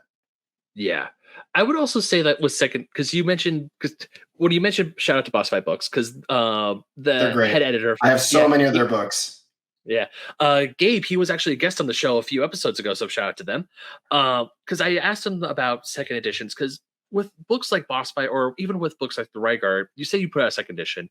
I can only imagine the reason why a second edition was put out is because new information comes to light after the book comes out. Case in point, my fiance, she convinced me to buy this book at Barnes and Noble one day called The Game Console by Evan Amos. Well, I'm pretty sure. Are you aware of this at all? Yeah, I have it on my shelf. Yes, there it is. Yeah, I'm looking yeah, at it's it. it's right here too. I have like Yeah, there's a two weird editions of Kindle. this one, right? Yeah. Yeah, because I have the first edition, and then of course there was Game Console 2.0, which I could only imagine that when he first made the book, some time goes by, more consoles came out, or he was able to get photos of different ones, and he's like, "Well, there's more content here. I have to put out a second one." And he does say like, "This is 2.0. There's more stuff added. The original stuff is still in there." And when I see them, like when I saw that, I'm like, I wasn't upset because enough time has passed, but I do see where you're coming from. I see where you're coming from. Is like, but if we are to do a second edition, put it out like a year later, put it out, or not a year later, but like put it out like a few years after the fact. But sometimes if more information comes to light, I can only imagine how much anger, or not anger, maybe frustration is the right word, that you or someone else would have. It's like the book is out, it's done, and all of a sudden, damn it, new information has just got unsurfaced. Like say for like just at a hypothetically, the Video Game History Foundation got a bunch of insider materials from some developer, and that developer is directly linked to this book. And now all of a sudden it's like, this is so much information I didn't know beforehand, and I'm mad that wasn't able to put in the book the first time. Darn it. Yeah, and it might feel like an injustice not to include Mhm. it. And in my case, there's two books I've done second edition. So that's Rygar and Pixel Art Metroid. And Mhm. there was no new information per se, because especially with Rygar, I mean, Rygar has been like a defunct series for many, many years now, which is why, people like yourself and others are like, what even is that, right? Um, Mhm. but it was more like there was some hype. People were talking about the book, and they share stuff and they're like, oh, have you seen this? Or I just happen to stumble on something else. You know, and I just feel like I got to pack it in. Like the music stuff I mentioned earlier with Rygar was like a later edition. There was more artists that were like, oh, I missed the boat. I'd love to feature my art in the art gallery. Okay. Like if there's enough, it's worth doing another edition. Same Mhm. with Pixel Art Metroid. There was more artists. Like that book, for example, it's a gallery of modern pixel artists. So it's not the Mhm. old pixel art. It's all this like new, fresh takes on Right. Metroid as a series. But I also have like some interviews. I have like a pixel art tutorial in there. Like I commissioned someone to write a tutorial for that, like step by step. Some other kind of like fun bits like that. But like the gallery, like it just expanded enough that it felt like it could go up. Side note, like a cool fun fact about the Metroid book is the creator of Owlboy, which is another really cool pixel art based modern-ish game. He wrote the foreword for that book because it's not about Metroid, it's about pixel art in this case, right? Because that's what the series is intended to be if I carry it forward. And his forward is beautiful. I probably should just post it online just so everyone can read it. Um, but yeah, those are the two that we did second editions on, and um, I'm pretty sure it was just those two from what I That remember. is that is way too cool. That's because I cannot tell you how many like going through Instagram, social media in general, I would see a bunch of accounts of people creating this beautiful pixel art. And Mhm. it makes me happy that pixel art, especially with indie video games nowadays, like Sea Stars. We talked about Sea Stars a lot in the very beginning of this episode. One of the things that drew me to Sea Stars was the pixel art. One of the things that's drawing me to Star Ocean Second Story R, or even the first game, which I have downloaded on my PS5, is the fact that it's 2D, it's an HD 2.5D game. Whereas, yes, 3D backgrounds, but your characters are in pixel, are sprites. That's And like in Octopath Traveler has that yeah, aesthetic as well. Yeah, Octopath yeah. Traveler and a bunch of other Square Enix games are doing that now. Or even when I'm playing Final Fantasy 16, yes, the main action is all 3D rendered, beautiful graphics, but in the menus they have like, here are these characters if they were the original sprites from past Final Fantasy games. Like they're not forgetting their roots, and I love how when you were talking about the Metroid book, Which is a how cool name, it's by the way. yeah. I'm going to trademark that. You can't have it. No, well, at least give me a cut, please.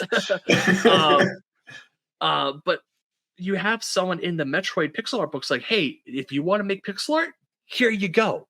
This is how we do it. And the cool thing about that is like, yes, there's I would say like with a bunch of pixel artists or with artists in general, is that they're shown a certain way, but then they find something that works for them. Even with Mhm. us writers, like if you have a writer say you this is the right way to write, this is how you have to write it, but that's right for them, but it's not right for everyone. It's Yeah. like other people that's like, oh, but this is my process, or other people like, oh, this is how I'm able to do these books, and or this is how I do my research, and so on and so forth. So I love how there's like a tutorial on how to start, but then the rest of it is all up to you. I think that's really Yeah. gorgeous, Yeah. And and there is no also right or wrong. You're right. yeah, 100%. And even then, just the fact that there's a book full of like original Metroid pixel art is just fantastic because when I played through all the Metroid games, well, not all of them, I didn't play Other M, but I did play all the 2D side scrollers in preparation for Dread. Metroid became one of my favorite franchises of all time. And just like seeing the pixel art from Super Metroid to Metroid Fusion, or even like the 3D graphics of Samus Returns, because I played that on my 3DS. All the pixel art is just like this is just gorgeous. This is Yeah. absolutely stunning. And then you got that cosplayer who was at MagFest last a few weeks ago, pixel art mother brain, just like a full on walking sprite. It's like, how do you do this? It's pretty cool. And I mean, there's something you're touching on that I think I've been thinking about a lot lately that makes me just really appreciate the direction games have been going lately, which is that it's 2024 and we're still creating brand new games based on pixel art. And obviously, they're not like the majority of the market, but it just shows that there's young and old people alike who are willing to dive into something that I worried, and I'm sure many others, like was going to just be a thing of the past. Like I thought it was going to be retro gaming meant only playing 8 and 16-bit games or however you want to define it. I didn't expect it was going to be like I could play these modern takes like the Sea Stars and the Owl Boys of the world. And it just makes me it just gives me a warm feeling inside. Like it makes me happy, like to know that like there's still this deep appreciation. It's it's the aesthetic. It looks beautiful that you can create something that you just can't do otherwise, right? It's not a CRT versus modern TV kind of argument. It's just like, no, pixel art is beautiful, like however you look Mhm. at it. And it's that plus the gameplay that lends itself to pixel art style games. Like they are just fun games. And you don't, you even have games like you mentioned, like Metroid Dread. It's not, it is 3D, but it's a side scrolling, it's a fixed perspective, and it just feels like an old game. So you also can go that direction and still feel like you're playing an older game. And like the Prince of Persia game, like these things that are still happening, right? Yeah. And Shovel Knight and all these other great things. It's just like it just makes me so happy that there's still momentum behind that movement. Going back on pixel art and just pixel games, even by bigger developers or bigger publishers, I could not tell you how excited I was when Sonic Mania was announced. Mm, 16-bit stuff, like even when they were like Christian Whitehead and the team behind and Headcan, the team behind Sonic Mania, they said it's like we wanted to. I mean, yes, this is gonna run on modern consoles, obviously, but when they said they wanted to look like a mix between the 16-bit Genesis at its best, along with Sega Saturn graphics, because the special stages are they look like they belong on the Sega Saturn. 100% nailed it. And while yes, it's the best Sonic game in the past 10, 15, or the best rated Sonic game in the past 10, 15 years, it is just one of those games that I feel like kind of put the gaming industry on its head.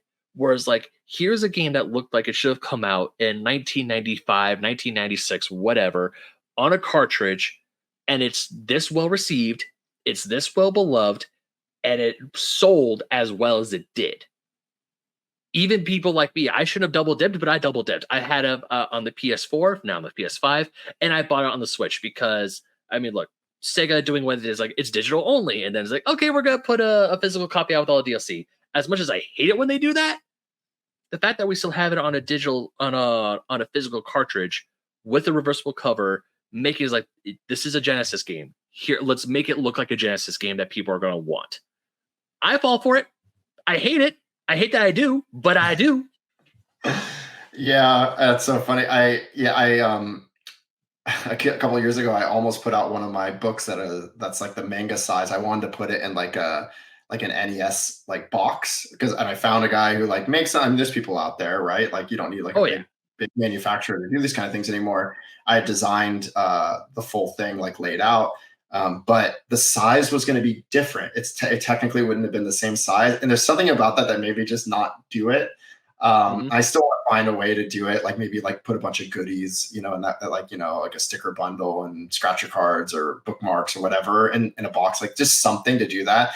But instead, a lot of the backs for the ones I design, I'll make them look like the back of an NES game or the back of a Genesis Yeah. game. Just because it's kind Yeah. of fun. You flip it over and you feel like you're holding it again. Yeah. I love the looks of those. Yeah, even like when other books do it, like I know we know Dark Horse is a giant publisher. They have a bunch of I won't lie, Dark Horse has done really good when they put out video game style books like the Final Fantasy Ultimate Archives. They have Hmm. they produce the Mario Encyclopedia, Sonic, and the Zelda books like Hyrule Historia, the art book. I have the Legend of Zelda Encyclopedia, but I dropped $80 on the special edition one because it's the gold cartridge and it's in the NES sleeve. And even when I took it out, there was a little instruction booklet that came with it. Yeah, I I have that one. It was like a must buy. You my just had to buy it. I don't know how far back you listen to the episodes, but my friends call me nostalgia's bitch for a reason. I mean, my business is called Retro Game Books. I mean, I am Yeah. selling nostalgia, obviously with like a modern take. I am a very nostalgic person, and it Oh brings me a yeah. lot of joy. So I get it. Yeah. But the fact that there's like I mean, yes, the quality of the book, absolutely stunning. I absolutely love it. I'm so glad I was able to buy the special edition. Not to throw shade at the regular edition. The regular edition is great. It goes with all the other the covers for the Hyrule books.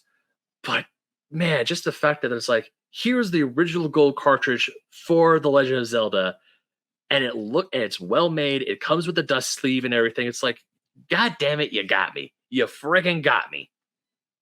Yeah, I Even mean, it's good.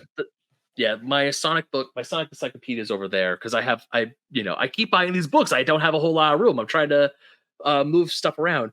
But when my one of my co-hosts Sparks, when he bought me the Sonic encyclopedia, he made sure to give me the special one, and the cover is just all these screenshots of all the Sonic games covered in the book. I'm like, this is just too freaking cool. This is so awesome. I love this. I love it when I love it when people who actually have a true passion for it is like, hey, I mean, yes, not to completely praise giant corporations, but like with retro game books, you obviously put a lot of love and passion into it. You put a lot of love and passion into every single project that you yourself put or other people put in. There's the passion is there. And when I see stuff like even when Dark Horse puts out, it's like you can tell that there's people on that team is like, what can we do to make this fun? This is what we can do. And they do it. It just makes me Yeah. happy because there are people out there who's like, I love doing stuff like this. Let's go. Like even when Sonic the Hedgehog 2 movie came out, they had a poster that resembled the game cover. They knew their audience. They understood the assignment. They're like, the fact that we got the movie was like hallelujah. But then it's like, no, we know what you guys want. Here you go. Yeah, and it's similar with the Super Mario movie. Like, even if people think it's too kiddie or criticize the voice acting or whatever it is that people might not like about it, like they put so many Easter eggs into Hmm. that.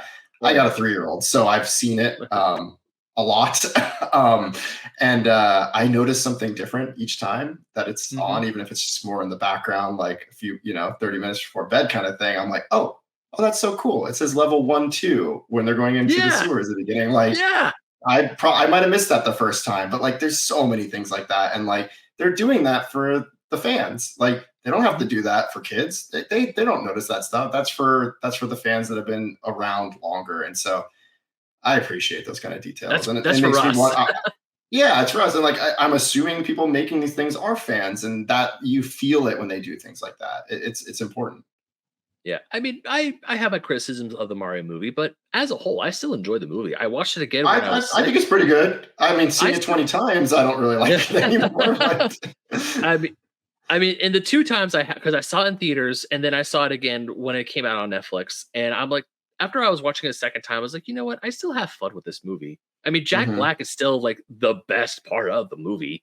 I Mhm. mean, I really like how, my main Bowser almost, like doesn't he kind of, like, visually resemble hi there's, like, something about his face, I feel like they, like, try to almost make it look like Jack Black, and a I little appreciate that. bit. It's, like, just, I like, a do. little bit in the eyes and the cheeks or something. I Yeah. don't know what it is. No, it definitely is because like when I first saw the trailer and it like the very first teaser trailer where he's trying to get the superstar and he goes, "Do you yield?" And he goes, "I do not." And like I could like that's Jack Black. Like Yeah. it's him rendered as Bowser, but it's like that is Jack mother effing You Black. feel it for You sure. do, you truly, and just the fact that he's just gone off on performing Peaches live at so many different things. It's just he is having so much fun with it. It just makes me happy because you can tell that he had a blast recording this movie and he had a blast promoting this movie. And because he's having such a fun time with it, I have such a fun time with it. Yeah, exactly. Yeah, for sure. Although I will still not forgive Illumination for taking out Brian Tyler's score in the Kong part because if you listen to the soundtrack, there's a song in the soundtrack called "Driving Me Bananas" where Brian Tyler, the composer of the movie, puts all I mean, obviously the whole film, the music of the film, the real music of the film, not the pop songs. Mhm. He puts in Nintendo music. They are like go ham, and that man went ham.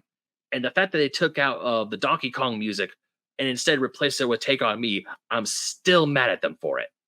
Yeah, I that definitely pulled me out a little bit. I mean, the pop music, like, it's not like it's not a waste. It's not necessarily bad or wrong, but it's like it could have been something classic instead. And so that, like to your point, is what is a little upsetting. And you can hear like little motifs and stingers of sounds every now and then that are like playbacks to certain melodies, and that's cute. But when it's like 5 seconds, it's a little. It feels like a disservice, and it's Mhm. unfortunate.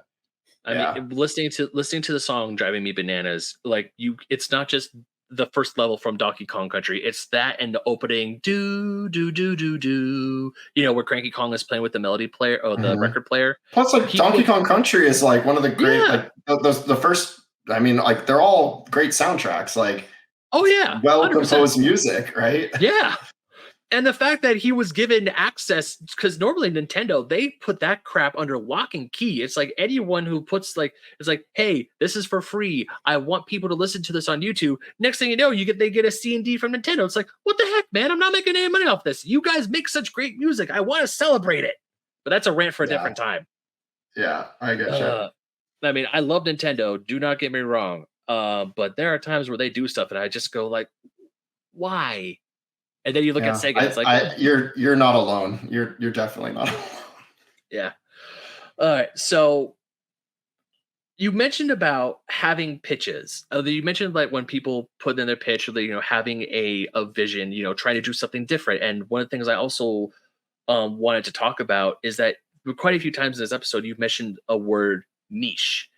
And when I talk to other people, and even when I talk to like my family members, friends, because retro gaming or even video games as a whole, like video games is a niche, but video games under the giant banner of it, there are so many other niche things. And even when you go like deeper down, like you can go to a niche of a niche of a niche of a niche of a niche, just like so down many different levels.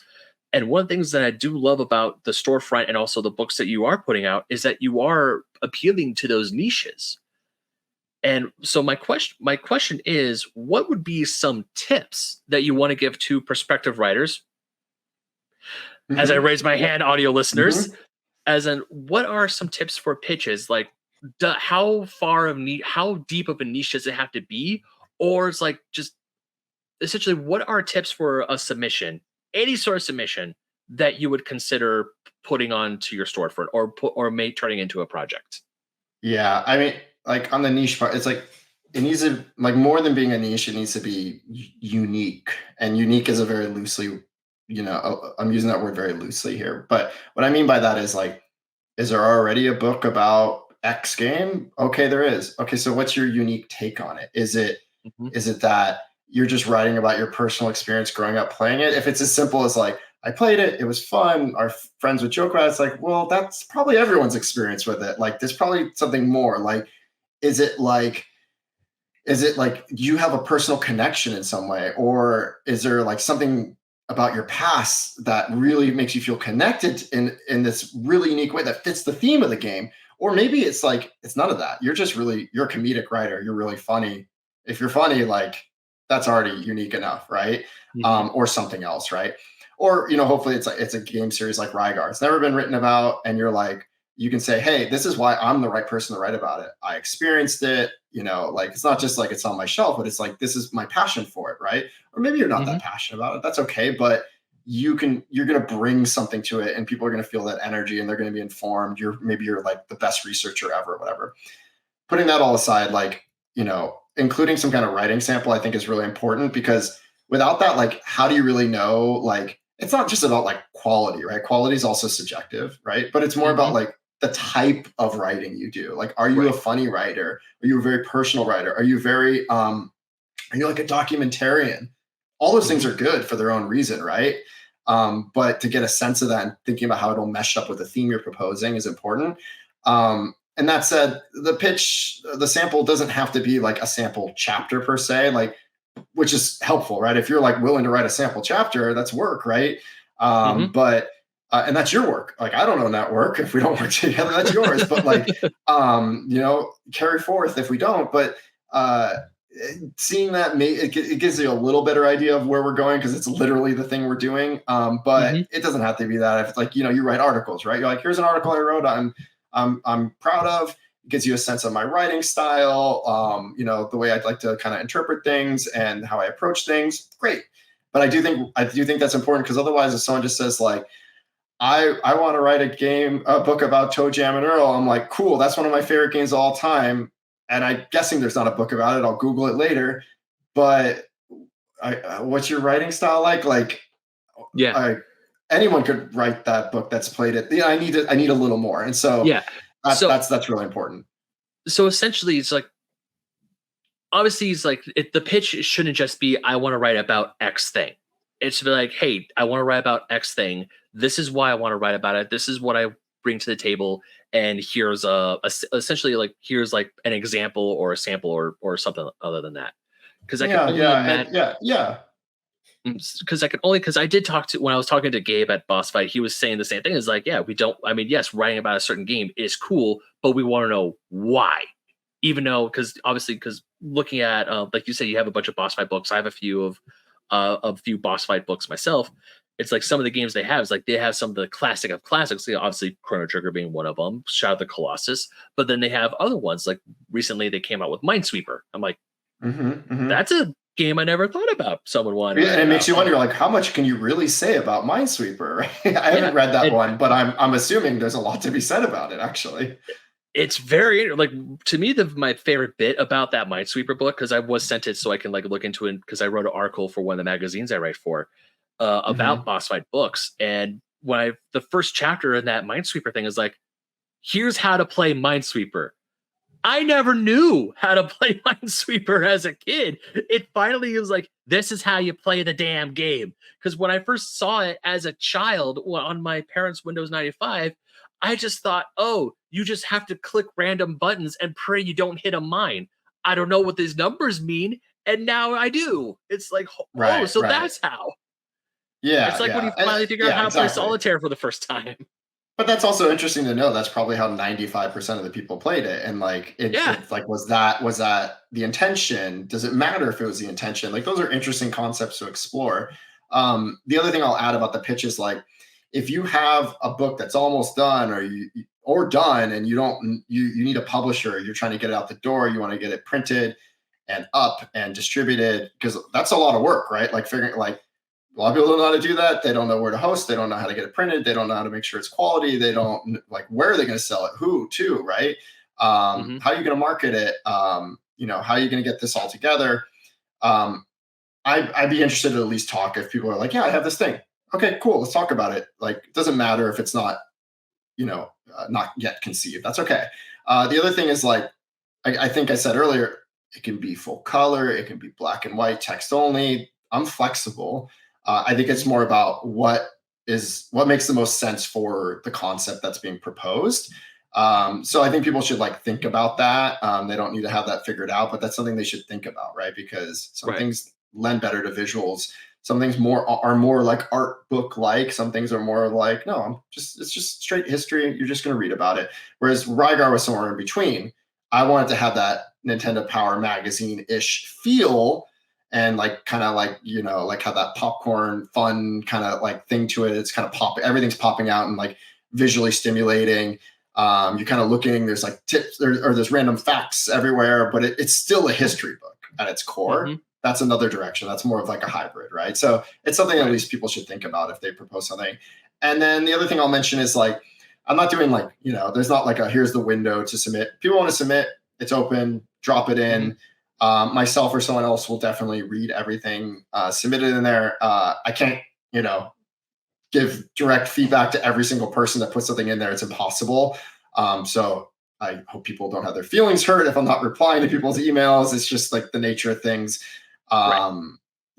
It is what it is. And like, even if I don't talk to you and like it's a year later and you're like, I still want to do that same thing, but here's the new twist I'd put on it, or here's how my writing is improved. I have a new sample. Hmm. Like you could just drop in a new submission and just say, this is my new thing. And here's what's different this time. That's cool Okay. too. Yeah. If you're now, you don't have to answer this question. If you're comfortable with saying how many pitches are you going through as of right now? I'm caught up right now. Okay. Okay. But I told you I'm Yeah. like Yeah. Y- I'm constantly juggling too many things. Well, I Oh think yeah. I'm Yeah. caught up. I haven't looked in a few weeks, so maybe Okay. I shouldn't just say that. I'm probably pretty caught up. Okay. I But apologize if I put if I put you on the spot. no, I you're was just fine. You're fine. curious. But like I do promise like I will look at everything. And like the other thing is like right now, like I wrapped up, I did research for two things that I'm personally working on and collaborating with some others on, but I'm driving those. And then Hmm. of one of those, I'm working on layouts on one of those and with an editor, with a cover artist, a forward person writing the forward, et cetera. Like so that's all in flight. I got the other contract that's going on right now for a new original work. Um, there's like I try not to take on too many things at the same time, so it's like, Hmm. but that doesn't mean the timing's not right. Do you know what I mean? Right. Like put it in there. It's still going to all be reviewed and like and Hmm. scrutinized, and we'll figure things out. It just takes time. It takes Essentially. time. Everything takes time. Yeah, Yeah. can't do everything at once. I try to do three things at once, and I feel like that's already enough. Yeah. I feel you there, brother. There are times where it's like, oh, I want to do this, I want to do that, I want to do that, and then all of a sudden I get overwhelmed, and then I just don't do any of the things I told myself I was going to do, and I just either watch Netflix or play video games all day, and then I feel worse about myself at the end of the day. Yeah. Well, I'm the same. I'm like, I'll start doing some kind of entertainment and then I'll be enjoying it and I'll think, oh, shouldn't I do something productive? And then I start doing something productive and I'm like, why am I slaving away? Don't you deserve to do something fun? And I just kind of Yeah. oscillate between those things. I mean, because to me, like this podcast being case in point, Mm, while I want this to become essentially my main source of income or my full time job or something that helps attribute to it, I do this because I love talking about video games, because I love talking to other people, yourself included, about their stories about video games growing up, or retro game books. Is like, why a video game books? Why did you decide to do this? Like learning your story and talking about it, stuff you're passionate about. It is fun thing to do. I love doing this as much as because, like you said, there are times where it's like, oh, I want to do this, and then once I finally get it done, I might be not to say that I was doing it, not 100%. I always get excited for recording episodes, but mhm. once the episode is done, I cannot tell you how much of a not just relief, but just of like an emotional high. It's like I did that. That was a thing. That was awesome. I want to do more of this. Yeah, and that's how I feel anytime a big book project wraps up. And it's kind of, I mean, the sad part of that is like when it's done and it's printed and everything, and I'm looking at the proof copy. The proof copy for people that don't know is like the one that gets like kind of kicked off the line first, so you can kind of check it for quality, and it's like your last Hmm. chance kind of thing to approve. Like when I have that in my hand, I'm like so excited. Can't wait to hit the approve button, and then I toss it aside. I'm like, all right, what do I need to do next? I'm like, keep working, keep working. Um, at some point I'm going to sit down and just like read through everything we've made again, just to kind of revisit it when enough time has gone by, and I can. Yeah. I want to have that, like, when people say like, "What's that one show or movie or game you could erase from your memory and experience again?" I'm like, well, like for me, so, like some of that, there are shows and movies, like all that stuff, but like I need enough time to go by before I can enjoy myself. I stared at it for Right. so long, the ones that I personally work on, that I feel like I've seen them enough. So I just move on to the Right. next thing. Hey, I 100% get it. There are times where there's a project or article I've been working on for like a week and a half or so, and then when it's finally done, I'm like, I never have to touch this damn thing again. And Hmm. like when people ask, or when no one's asked me this, but if people were to ask me what my favorite thing is, it's like, oh, I would just be like, oh, it probably does be this thing. And it's like, you know what? Yeah, I could. You kind of get that feeling. It's like, if I were to erase that and redo it differently, how would I do it differently? Hmm. Hmm. Yeah, But also, just exactly. like you said, you've been staring at it for the whole time. You're just part of you I does just want mean, to get it we're done. talking about hours in games like Tears of the Kingdom. I mean, hours doing like layouts and writing. It's like Yeah. I don't I'm thankful I don't calculate those things, because I feel like I'd be shocked by how many hours go into this work. It's the thing I've I think people don't realize about the type of stuff we're both talking about. And even when it comes to playing video games, I will not lie. While I was playing Tears of the Kingdom, as much as I love that game, because that was my personal game of the year for 2023, Me too. there Me were too. there were there were times where I'm playing Tears of the Kingdom and I'm just like, I have stuff I want to do. Like I want to get all the shrines done. I want to be like max as much max as I could, get some certain weapons before I went and fought Ganondorf. But there are times I'm playing this and a thought crossed my mind is like, should I just like go and fight him now? I am I wasn't tired of the game, but there are parts of it's like I just want this game to be done so I can move on to something else. I've been Yeah, playing this yeah. game, Like, the same game release for the curse.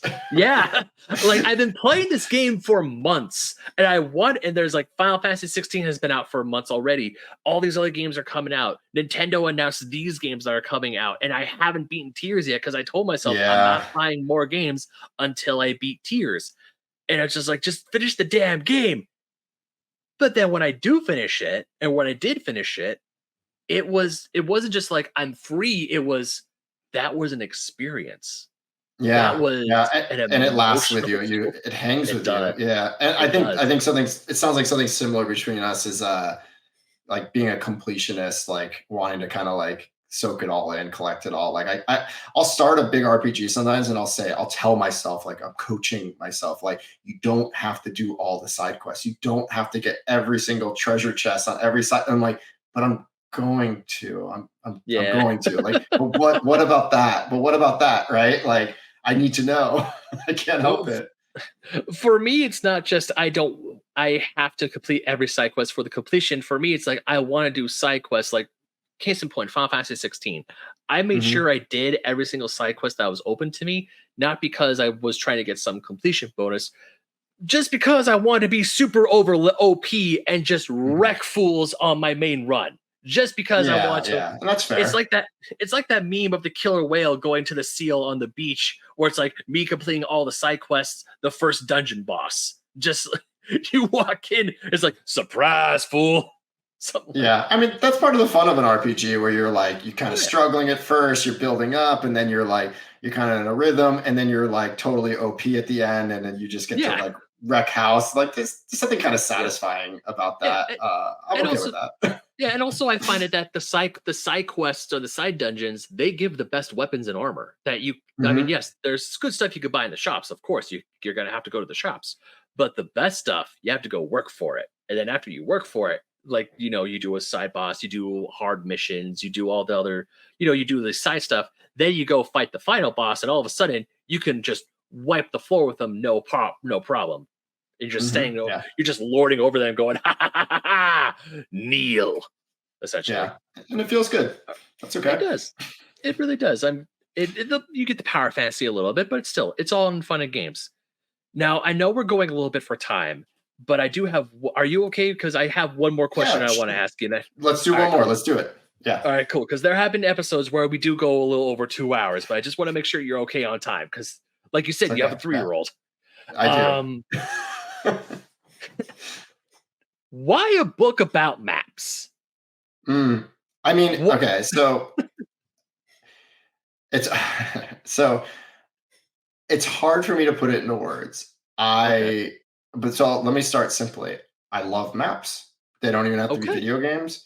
Like, I'm not a cartographer. I just think they're fascinating. I don't mean Google Maps. I mean, like, old treasure maps in movies, Right. or Right. like you open up like like The Hobbit, and there's like a hand drawn map in it. And then, of Yeah. course, gaming and the fold out poster maps, and like how it makes me feel about my childhood, and how every time there's a map, and again, not Google Maps, because that's just getting you to point A to point B. It's about like exploration. It's about what is there, especially when there's the fog of war and you kind of have to figure out the rest.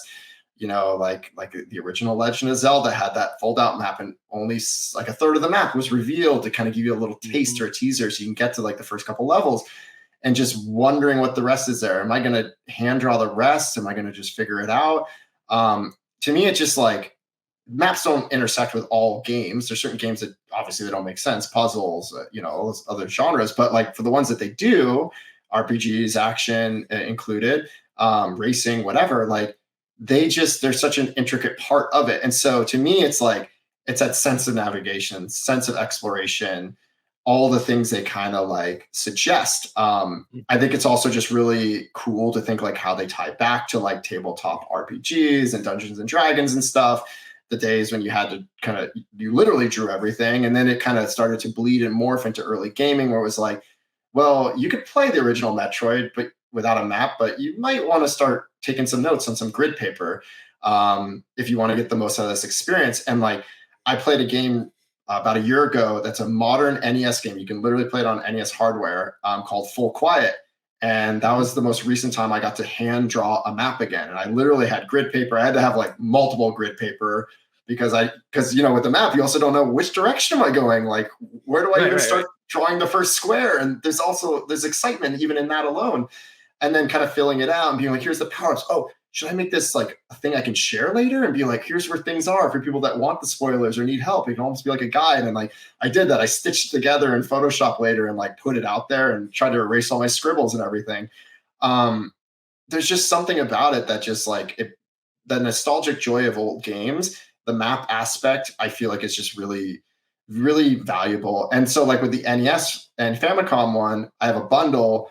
You can actually get a dot grid note paper with it, or a notebook with it. So you can draw your own maps or draw whatever you want, right? But like, I'm kind of trying to like subtly encourage people to maybe draw again. And like, I also like this idea of you don't need to be an artist to draw a map. They're literally just lines, right? You could be the worst artist in the world, but you can draw a map. Um, and so it's just everything they kind of like, all the feelings they kind of bring up is what I love about it. And also, like, some of my favorite memories of 8 and 16-bit games are the maps. And I bet you a lot of people would agree when they think about like Final Fantasy and Dragon Quest slash Warrior, and not just RPGs, but other games that had like fold out maps in particular. Like, that's a lot of the things they first think of when they think about it, because it's the potential of the game. It shows you the scale of the world, like that this world is so much bigger than you, the character or the player that's inhabiting it. So all those feelings are what I think about when I think about maps. I did not think that you and I would have so much in common after hearing that. Because when you're just talking about saying you love maps, I mean, I won't lie. I also love maps in a way. When I was a kid, my parents, we would drive to Montana because I live here in Southern California. My mom's side of the family is from Montana. So when I was a kid, we would take road trips up to Montana. And we would have, and I don't know where my parents bought this, but it was a placemat, like a physical placemat for us for children, but it was a map of the United States. And for me and my brother, that would be our map on how we would go from our home close to Los Angeles to my mom's hometown in the middle of nowhere, Montana.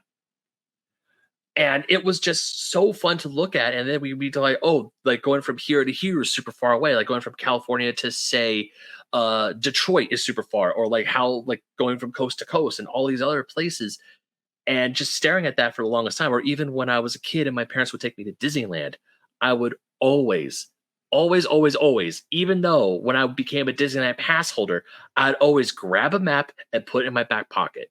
Even though I've been there so many times, I practically know that place better than the back of my hand, or the better how to navigate through my hometown. it's just always fun to pick up a map, or even looking Hmm. at, or even because a place like Disney, like the Disneyland Resort itself, is just constantly changing. A map from one month is like that doesn't have Star Wars Galaxy Edge is now completely different than one that does, and just all the things that change throughout the years. It's fun. You're right. It is fun to look at. And going back to video game maps, I cannot tell you how many times this one strategy guide saved me when I was playing Pokemon Red version, because it had the map to the rock tunnel and I never got flash. So I'm constantly hitting the walls trying to figure out how to get out of that damn tunnel. And when I finally did, the rest of the game was open up to me. I never had to go through that place ever again. Yeah, yeah, and for what it's worth, we went to Disneyland a couple months ago, and Oh, I, nice. I had the app. I had the app on my phone, and having the map there. I mean, it was handy. Although, like, I still think there's something more charming about having the paper fold out map. Yeah, Even though it's it's archaic, it just feels better. it's just not the same. It's just Yeah. not the same. My fiance and I were planning to go to Tokyo Disney and Universal Studios Japan, because we're going to Japan at the end of March. And I, even though we have the apps on our phone downloaded, we can navigate through the app. I'm still gonna pick up a paper map if I see it. Thankfully, at least at Disneyland now, they put up the maps to the side over by one of the archways when you go under the railroad tracks. They're not at the front of the ticket booth, which, or the ticket entry area, where still kind of bums me out, because that was just always a, that's like the one souvenir from Disneyland that you don't have to pay any extra for. You just walk in, boop, you're done. You don't have to worry about it. Yeah. Yeah. But and I don't care if people say it, because there's even a joke for a while. I was like, "You don't need a map. You What are you trying to do? Look like a tourist?" It's like, but I like looking at the map. It's fun to I look mean, at. especially if you're at Disneyland, you already are a tourist. Yeah, you But technically are. elsewhere too. Yeah, Even if it's I, fine. even though I live 20 minutes away from the park, I still like looking at the map. It's still Oh, fun. you're that It's like, close? That's cool. I am pretty close to I am pretty close to Disneyland. Yeah. I'm already ready to go back. I didn't get to do everything I wanted to do, so I need to go back again this year. I would love to. Hey, I, as much as I'd love to go to Disneyland, just looking at all the price hikes that they have. My fiance and I, we bought passes for Universal last year because we wanted to go to Super Nintendo World. Mhm. And already now we're just like looking at the prices for Disneyland compared to Universal. It's like we're jumping more to Universal more and more. Not to say that Yeah. Disneyland's bad. We still always have a great time at Disneyland. It's just, yeah, Universal's more, it's cheaper. I have fun there. I can actually Yeah. afford it. And also Yeah, I wanna Nintendo go. I World. definitely wanna go there. I wanna see the Super Nintendo World big time, so Well, I'm if you definitely gonna do ever that. decide, well, if you ever do come to Southern California, let me know, Oh, because for I sure. might. Well, my pass gets free parking, and I can help with that. And Oh, just to make, I like free parking. in case you're driving, you don't want. I know we've only known each other for the past like what 2 hours or so, but in case you're willing to It let it, counts. It's enough time. I That's can. the parking perk Yeah, amount of hours, I yeah, believe. yeah. I can help with parking. That's the one thing I always tell my friends. It's like, yeah, Nice. we got you go to Nice. Universal. I'll go. Can I go? I could get you parking. Nice. Yeah, for Especially, sure. but yeah. So I 100% understand why. Now, another question I have: the book, like the, because right now on the website, I wanted to make sure, because you have two books about maps on your website right now, which are Mhm, for the NES and Famicom and the Genesis. Can mhm. those books essentially help um, with players playing games nowadays? Are they, now? Obviously, they're not a complete replacement for strategy guides, but can the map at least help them where to go? Yeah, so that's something I think about, as these are being put together and promoted, which is they're more of like a tribute Hmm. to the games and the maps than they are a guide. Because Okay. while you could, to your point, you could leverage them in some way and be like, some of them are just like, this is the map for the game. There's only one map. Here it is. That's all you're going to get from the internet or the old guides in the day back in the day anyway. So yeah, that would be helpful. But some of them are more like, this is a gallery. It's trying to show like how these things were displayed at their time, how they all kind of fit together, like what's kind of interesting about them, some factoids, those kind of things. So it is more about like praising it as a gallery with interesting facts than it is about a guide. Because if it's a guide, you need to make sure that every picture is like full page, no matter what. And Hmm. most of them are, because like the more you can, the better, right? Um, But if you're going to do that with, there's some games where they would have like a 30-page guide. I mean, you would literally just be reprinting that work. Right. This wouldn't be me, taking a new slant on that. You could just look those up if that's what you're really going for. But again, you're gonna get like some tip. Like I had someone who bought it, the NES one, who said like, I'm playing NES games with my son. He's never played them, and I'm gonna use your book and like be like, see, here's this, and like this will help. Like, yeah, there's definitely things like that. The NES one also is a smaller format, whereas the Genesis one, the Metroid books, etc., like they're a much bigger format, which I think Hmm. lends it well to the artwork. Not to diminish like the works in the NES one, but like which is more of a Right. fun manga size, but the other ones being like those bigger, chunkier, like bigger and thicker books. You can get a little more into the details. You can also pick up like the ebooks for people who want to like, zoom in and look at things a little more closely. That's always an option too. I have ebooks available for just about anything that is Hmm. also physical. Nice. Yeah, because even with like certain, like say the books that came out when the NES and Super Nintendo minis came out, like because Nintendo, I want to say it was like Nintendo published them or some other company did, but they said, hey, here are these books that are kind of like companion pieces with the consoles, and some of them do include like tips and tricks for the games that are on those systems. For the NES and Super Nintendo, some of them do include maps. Like I know there was like the entire map for one of the Mario levels. I want to say maybe World 88, the last level in Super Mario Bros. It's like, hey, go to this pipe to go to fight Bowser, or like here's the puzzle, because it's not just a single one shot all the way through. You have to like Right. Yeah. And jump. I think it's 8-4. I haven't seen this, but I think 8-4, if I remember correctly, was the last one. But Yeah, yeah, I know you mean yeah, you had to eight jump through four. a That's few pipes. If you want to do yeah. like the fastest route, you're doing at least a couple, Hmm. I believe. Yeah, I eight four, not eight eight eight four. That's what I meant. Yeah, yeah, yeah, Because yeah. No, you're good. each You're world good. has four levels in it. I forgot about. It's Yeah, like, wow, how long have I been playing Mario for? My gosh. yeah, But yeah, so looking at, because I do agree that there is artistry to maps. Because even though I go on Etsy or when I look at what the books like yours or even other projects, because people have made like, here's the map of Hyrule from Breath of the Wild, but it's like it's not a official or a complete map. It's like this is a little more of like an art piece. It's like here it is. Like you have Hyrule Castle, you have the divine beasts like laid out, but it's more of a something like that's it's pretty to look at. yeah, But even when yeah. you're talking about that one gentleman who was playing NES games with sons, like it is fun to look at, but also it's like, hey, maybe I could. And all of a sudden it's like, yeah, it wasn't made to be a guide, but it could be used as one should the occasion arise. Yeah, exactly. And yeah, I mean that's totally right. Totally right. Yeah. And I think that's actually really cool in my personal opinion, because not only do you have, because with guides, whether when I was a kid, I would love buying strategy guides for my video games that I have, because sometimes they do have different art. They of course they have detailed maps. It's like go here, go there. This is where you need to go. This is like this treasure you're looking for. It's over here. I bought the Mega Man Battle Network Legacy Collection, and I'm playing Battle Network One, and I'm just so confused on where to go, because it's like, where do I go? And then I would look up the maps online, and I would be like, even then, I'm just like, how the frack do I get there? That's so weird. I don't know if I like this or not. Yeah, Thankfully in later games the exactly. map system got a lot better, but still, even like in guides maps serve a purpose, but with your book it sounds like maps are like, yes, they might serve a purpose, but it's like, hey, remember back in when you played this game. Yeah, it's putting them on a pedestal, it's appreciating Hmm. them, it's seeing them all together in the gallery, it's learning about them, so it's the facts as well, and like some of the background information.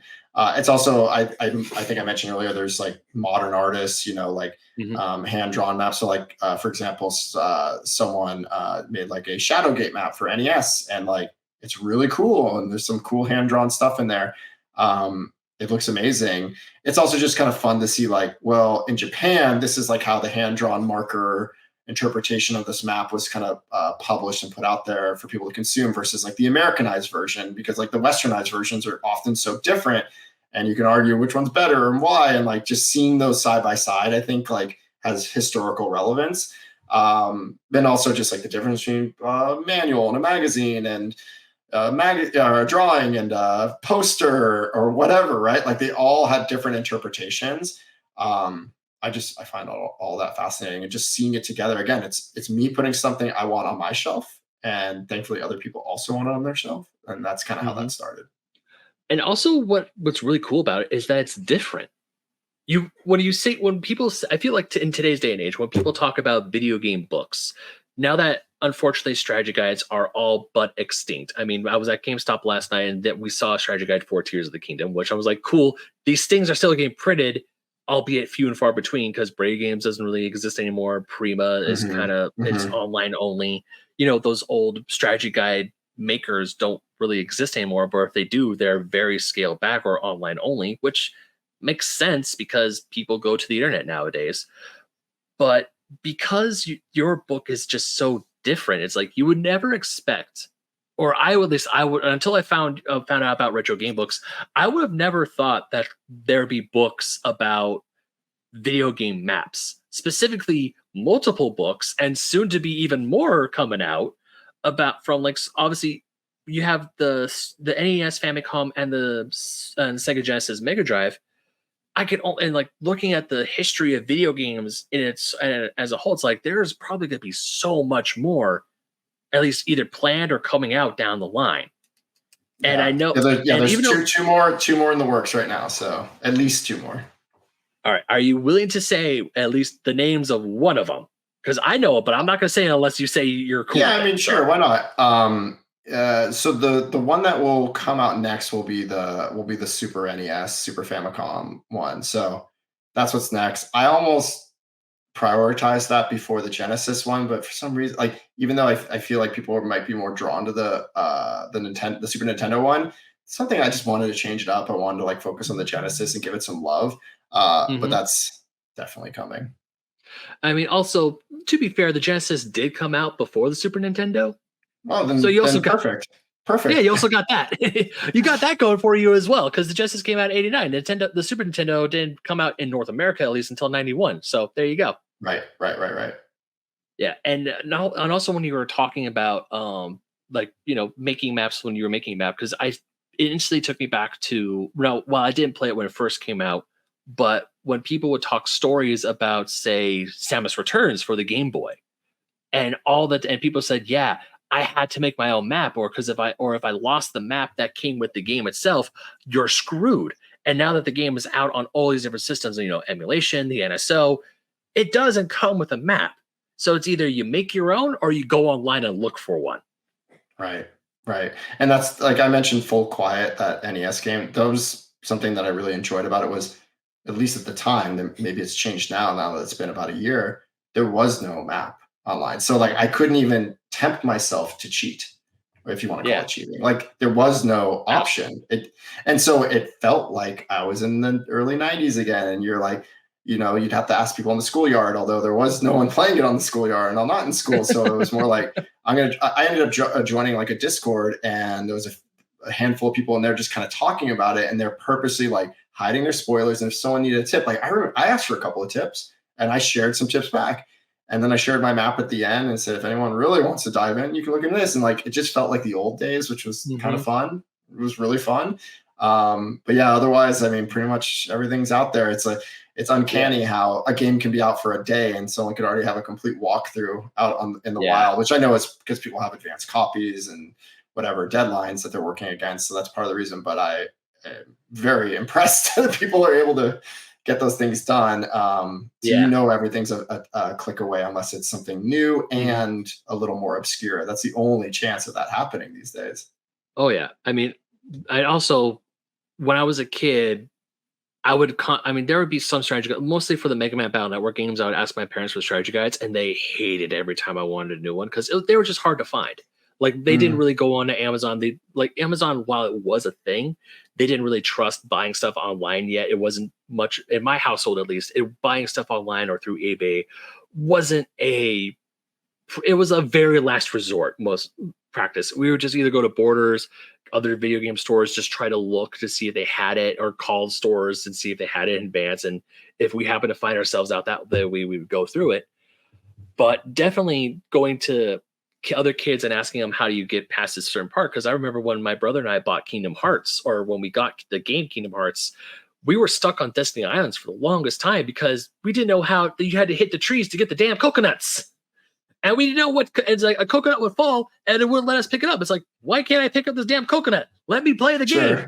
Sure. So I wouldn't say that's cheating. I would just be like, hey, go that way. And it's like, here's a boss. Here's our way to beat it. But if you found a different way, that's cool too. Yeah, I wouldn't say that's cheat. I wouldn't say that's cheating. That's just like helping. No, I mean none of it's cheating in my opinion. It's kind of like if you're having fun, if you feel like you're cheating yourself, maybe you're cheating, but otherwise just have fun. Whatever brings you joy. I would say for me, cheating is described as doing something in the game that you're not supposed to be doing, i.e., I would say a cheat would be entering a code to get max stats at level. Oh yeah, or like a game genie situation. If you're cheesing some boss, but no one told you how to cheese the boss, you figured out how to cheese the boss. Yeah. I'm like, I think that's a tactic. And if you that's not cheating yourself because you're not getting the you really want the challenge in this intense game, then stop. But otherwise, if you're like, I've already fought this guy 10 times, just whatever. Hit him in the corner. It's fine. I can't tell you. I forgot what it was, but I know it was an Elden Ring. It was an Elden Ring mini boss, and they accidentally fell down the thing and they died. And I got all the stuff, and I didn't even realize I was fighting the boss. That's one of those accidents. Those are like one of those happy accidents that actually makes the game interesting. I think. I'm fighting this boss. I turn around. I try to get to a better advantage, and all of a sudden they fall off the edge. And but that's awesome. That's great. It's like enemies. No, it was an Erdtree boss. That's what it was. It was an Erdtree boss up in the snow mountains, the hilltop of the giants. I think it was, or maybe it was like the snowy fields. Near the end game. I was like at one level. The boss was on another level. How I activated, I don't know. All I know is that there was a boss fight health bar, and I'm like, where the F is it? All of a sudden, I'm walking around, and then it says enemy defeated, and I got the rewards. I'm like, okay, that's cool. Yeah, that's not your fault. My soul, my soul's counter just like jumps up, and I'm my runes. I forgot what they were called for a second. I think it's runes, wasn't it? It's been a while. Yeah, it's runes. And all of a sudden, my runes just like jump up like 10,000 runes. I'm like, I'm not gonna say no, and I just kept on walking. Yeah, for sure. That's awesome. But to me, that's cheating. But especially with older RPGs like Chrono Trigger or even Final Fantasy, looking up a guide on, say, like, go here and then you go here, or it's recommend you go this way. To me, that's just more of like, okay, I just know where to go, because I cannot tell you how many times I was playing older RPGs, and I would skip through all the text, and all of a sudden I'm like, where do I go? What do I do? Yeah, how am I supposed to do there's a point where like the fun's going to diminish if you don't unblock yourself, and it's worth just doing it. And I'll do that on occasion too. Like I think a lot of people do, and it's whatever. It's the way it works. I mean, it's been a while since I last played Chrono Trigger, so I'm pretty sure when I boot that game up again, I'll be like, okay, where was I? Where do I need to go? Okay, I just need to go that way. And at least as long as I have a heading, I'll go and play the game myself. So, because for me, it's just like, as much as I love older RPGs, like, because I did play the original Final Fantasy, but I played the PSP port of it, and I would say the game does help you with like, hey, go that way. But there are times where talking to a bunch of NPCs still doesn't give you a heading, and it's like, where do I go? I don't know what to do. But having a guide does help. Yeah. But also, the maps do help, because then you can like get an overview. It's like, okay, where's the nearest health spot? Where can I save? Or it's like, where can I like retreat when I need to do a heal so I don't waste all my potions? Yeah, totally. I know what you mean. Yeah, stuff like that. Well, anyways, Brian, we're coming up on time. First of all, thank you so much for taking the time to talk about. Thank you too. Of course, dude. This has been an absolute blast. I got some stuff to think about, if you know what I mean. Wink. Yeah, send something my way. Yeah, for sure. Yeah, people should check out the site and see what's there. If they want to pitch something, they should go for it. If they have, even if you're like, hey, I have an idea, are you ever going to make a book about this? I'm not a writer, but I think you should. I'm interested in that stuff. I love chatting with people on like, Threads or Blue Sky or whatever. Send me an email, or if there's someone else you want to talk to that's involved, I'll pass it along. I love all that stuff. And if people want to like know more, I'm sure you were going to ask me to say this. I'll just say it anyway. there is a newsletter at the base of the website you can sign up for. I am one of those people where like I loathe when companies spam them, so I keep it like Mm, it's like like maybe like 2 emails a year is like what we're doing mhm. around now. It's like there's some new releases, some restocks, maybe an exclusive discount or some combination. It's those kind of things. Yeah. Try to keep it like crisp and to the point. Or Mhm. maybe there's a giveaway, that I want to direct people to if they want to win a free shirt or a free game or whatever it is. But yeah, the 'Cause email list is like a good way to stay informed. you have a shirt right now that's a beautiful anime version of Link and Zelda, which I assume is like it's more of like um the aesthetic is maybe Link to the Past, I would say, or is that like more original Legend of Zelda? It's actually more original, and I like to refer to them Okay. as elf and princess in case anyone's listening. But yeah, Ah. they're just kidding. But yeah, the artist that does that, I believe the name is Dennis Polito. Um, Mhm. they do like exclusively like 90s anime style, and so I sought this person out for that style, just feeling like it would be like a really good match for that particular theme. Oh, I love that. And I'm like scrolling through your I'm right now I'm looking at the website. I'm looking at oh nope, go back. There we go. I'm looking at the homepage right now, and I'm just like looking at all the stuff, just like making mental notes of like when I do finally have. Because one of the things I love and also hate about stuff like this is that I want all the things, but then my bank account would come up and say, "Excuse me, no, you can't do that." Yeah, it can be an unhealthy habit. I'll It, I'll admit it. I understand. I'm looking at obviously the maps books because I'm like or the Metroid pixel arts like I would love that the 32-bit library I want that because I was looking at volume 1 how it's mostly about Capcom and I Hmm. love Capcom but I'm also a big Mega Man fan and even the art itself has like stuff from Marvel versus Capcom and I will die on the hill that MVC2 is one of the best fighting games ever made. You have NES achievements over achievers bundle which looks really cool that I want to check out and of course something that looks fun and I kind of want to talk to you about as well the retro gaming coloring book because that is just so to me that is just fun because you have books that are like yes here's a history of Rygar or here's a bunch of maps from a console that I grew up loving you have blurbs about from other fans who wrote about it and then just because why not a coloring book because I think Yeah, we I all mean need it. we just need Yeah, to relax. it was easy to produce, as you could imagine. The art is really amazing. The artist's handle is Rusty Shackles. Look him up. He's amazing. But yeah, it's a lot of really cool like black and white line artwork. There are actual like color versions of these if people want to look them up on the person's portfolio in case you want to be inspired. But yeah, it's just a fun one. It's one of those things where I'm like, hopefully my kid will enjoy it and other people's kids or maybe adults too. Adults color, and I think that's fine too. Yeah, I Um, mean, and it's hey kind of cool. adult You flip through it and you're like, oh, I recognize this. What is this? What is this? There's some more obscure ones. You're like, what is this? And you're like, oh, that's Robotron. I don't know how I would have figured that out. But a lot of them are very iconic ones that people would spot very quickly. Hey, I think that is rad. I would want. I don't have. I'm not a parent just yet, but if slash when I become a parent, I'm definitely going to be doing this, and I'll probably be coloring along with them too, because Yeah, I'm that's okay. definitely Adults can color too.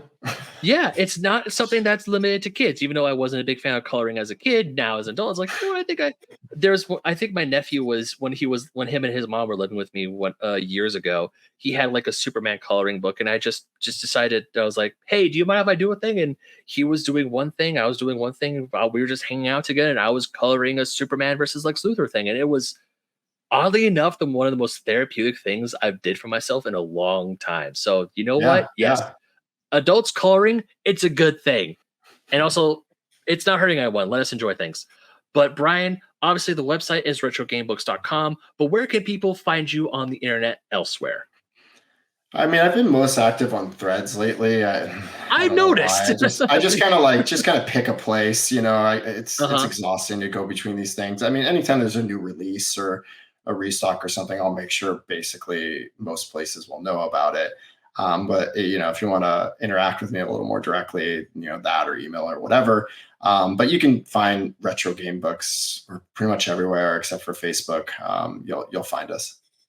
Nice. And of course you do have a contact me on the homepage that does have links to Hmm. everything else there. So Hmm. sweet. But yeah, I have noticed that you're a lot more active on Threads, which means I need to get more active on Threads, but you're absolutely right cuz doing stuff like this, I'm trying to like make sure I post everything everywhere so, more eyes and people can see it. And yeah, it does get a little exhausting. So you're Hmm. smarter than I am for picking just one Well, spot and sticking ho- with it. well, hopefully someone wins the social media war soon to make content creators' Yeah. lives a little easier, but we'll see. Yeah, that would be nice. Or Elon Musk can just give Twitter back, and we can all stop because, dear Lord, I just do not. I Yeah, refuse to. that's a whole other podcast. That It's a 100%. big It's not. combo. That's a podcast I don't want to talk about. But I will still say this: I will not call it what's currently being called or marketed as to right now. Oh, me But neither. anyways, Me but neither. yes, go ahead, follow Brian on Threads, go check out Retro Game Books. And of course, you can follow me at BedMaggot27, Instagram, Twitter, TikTok, Threads, all the places. And once again, Brian, thank you so much for coming on, man. This has been an absolute blast. For sure. I enjoyed it. And of course, hey, open invite. You ever want to come back on, just hit me up. If there's something you want to talk about, it's like, hey, this new book's coming out. Can I show it off on your podcast? Absolutely. Just let me know Yeah, and we'll will set up do. a For day. sure. For sure. Uh, Definitely. And until next time, everyone, unpause.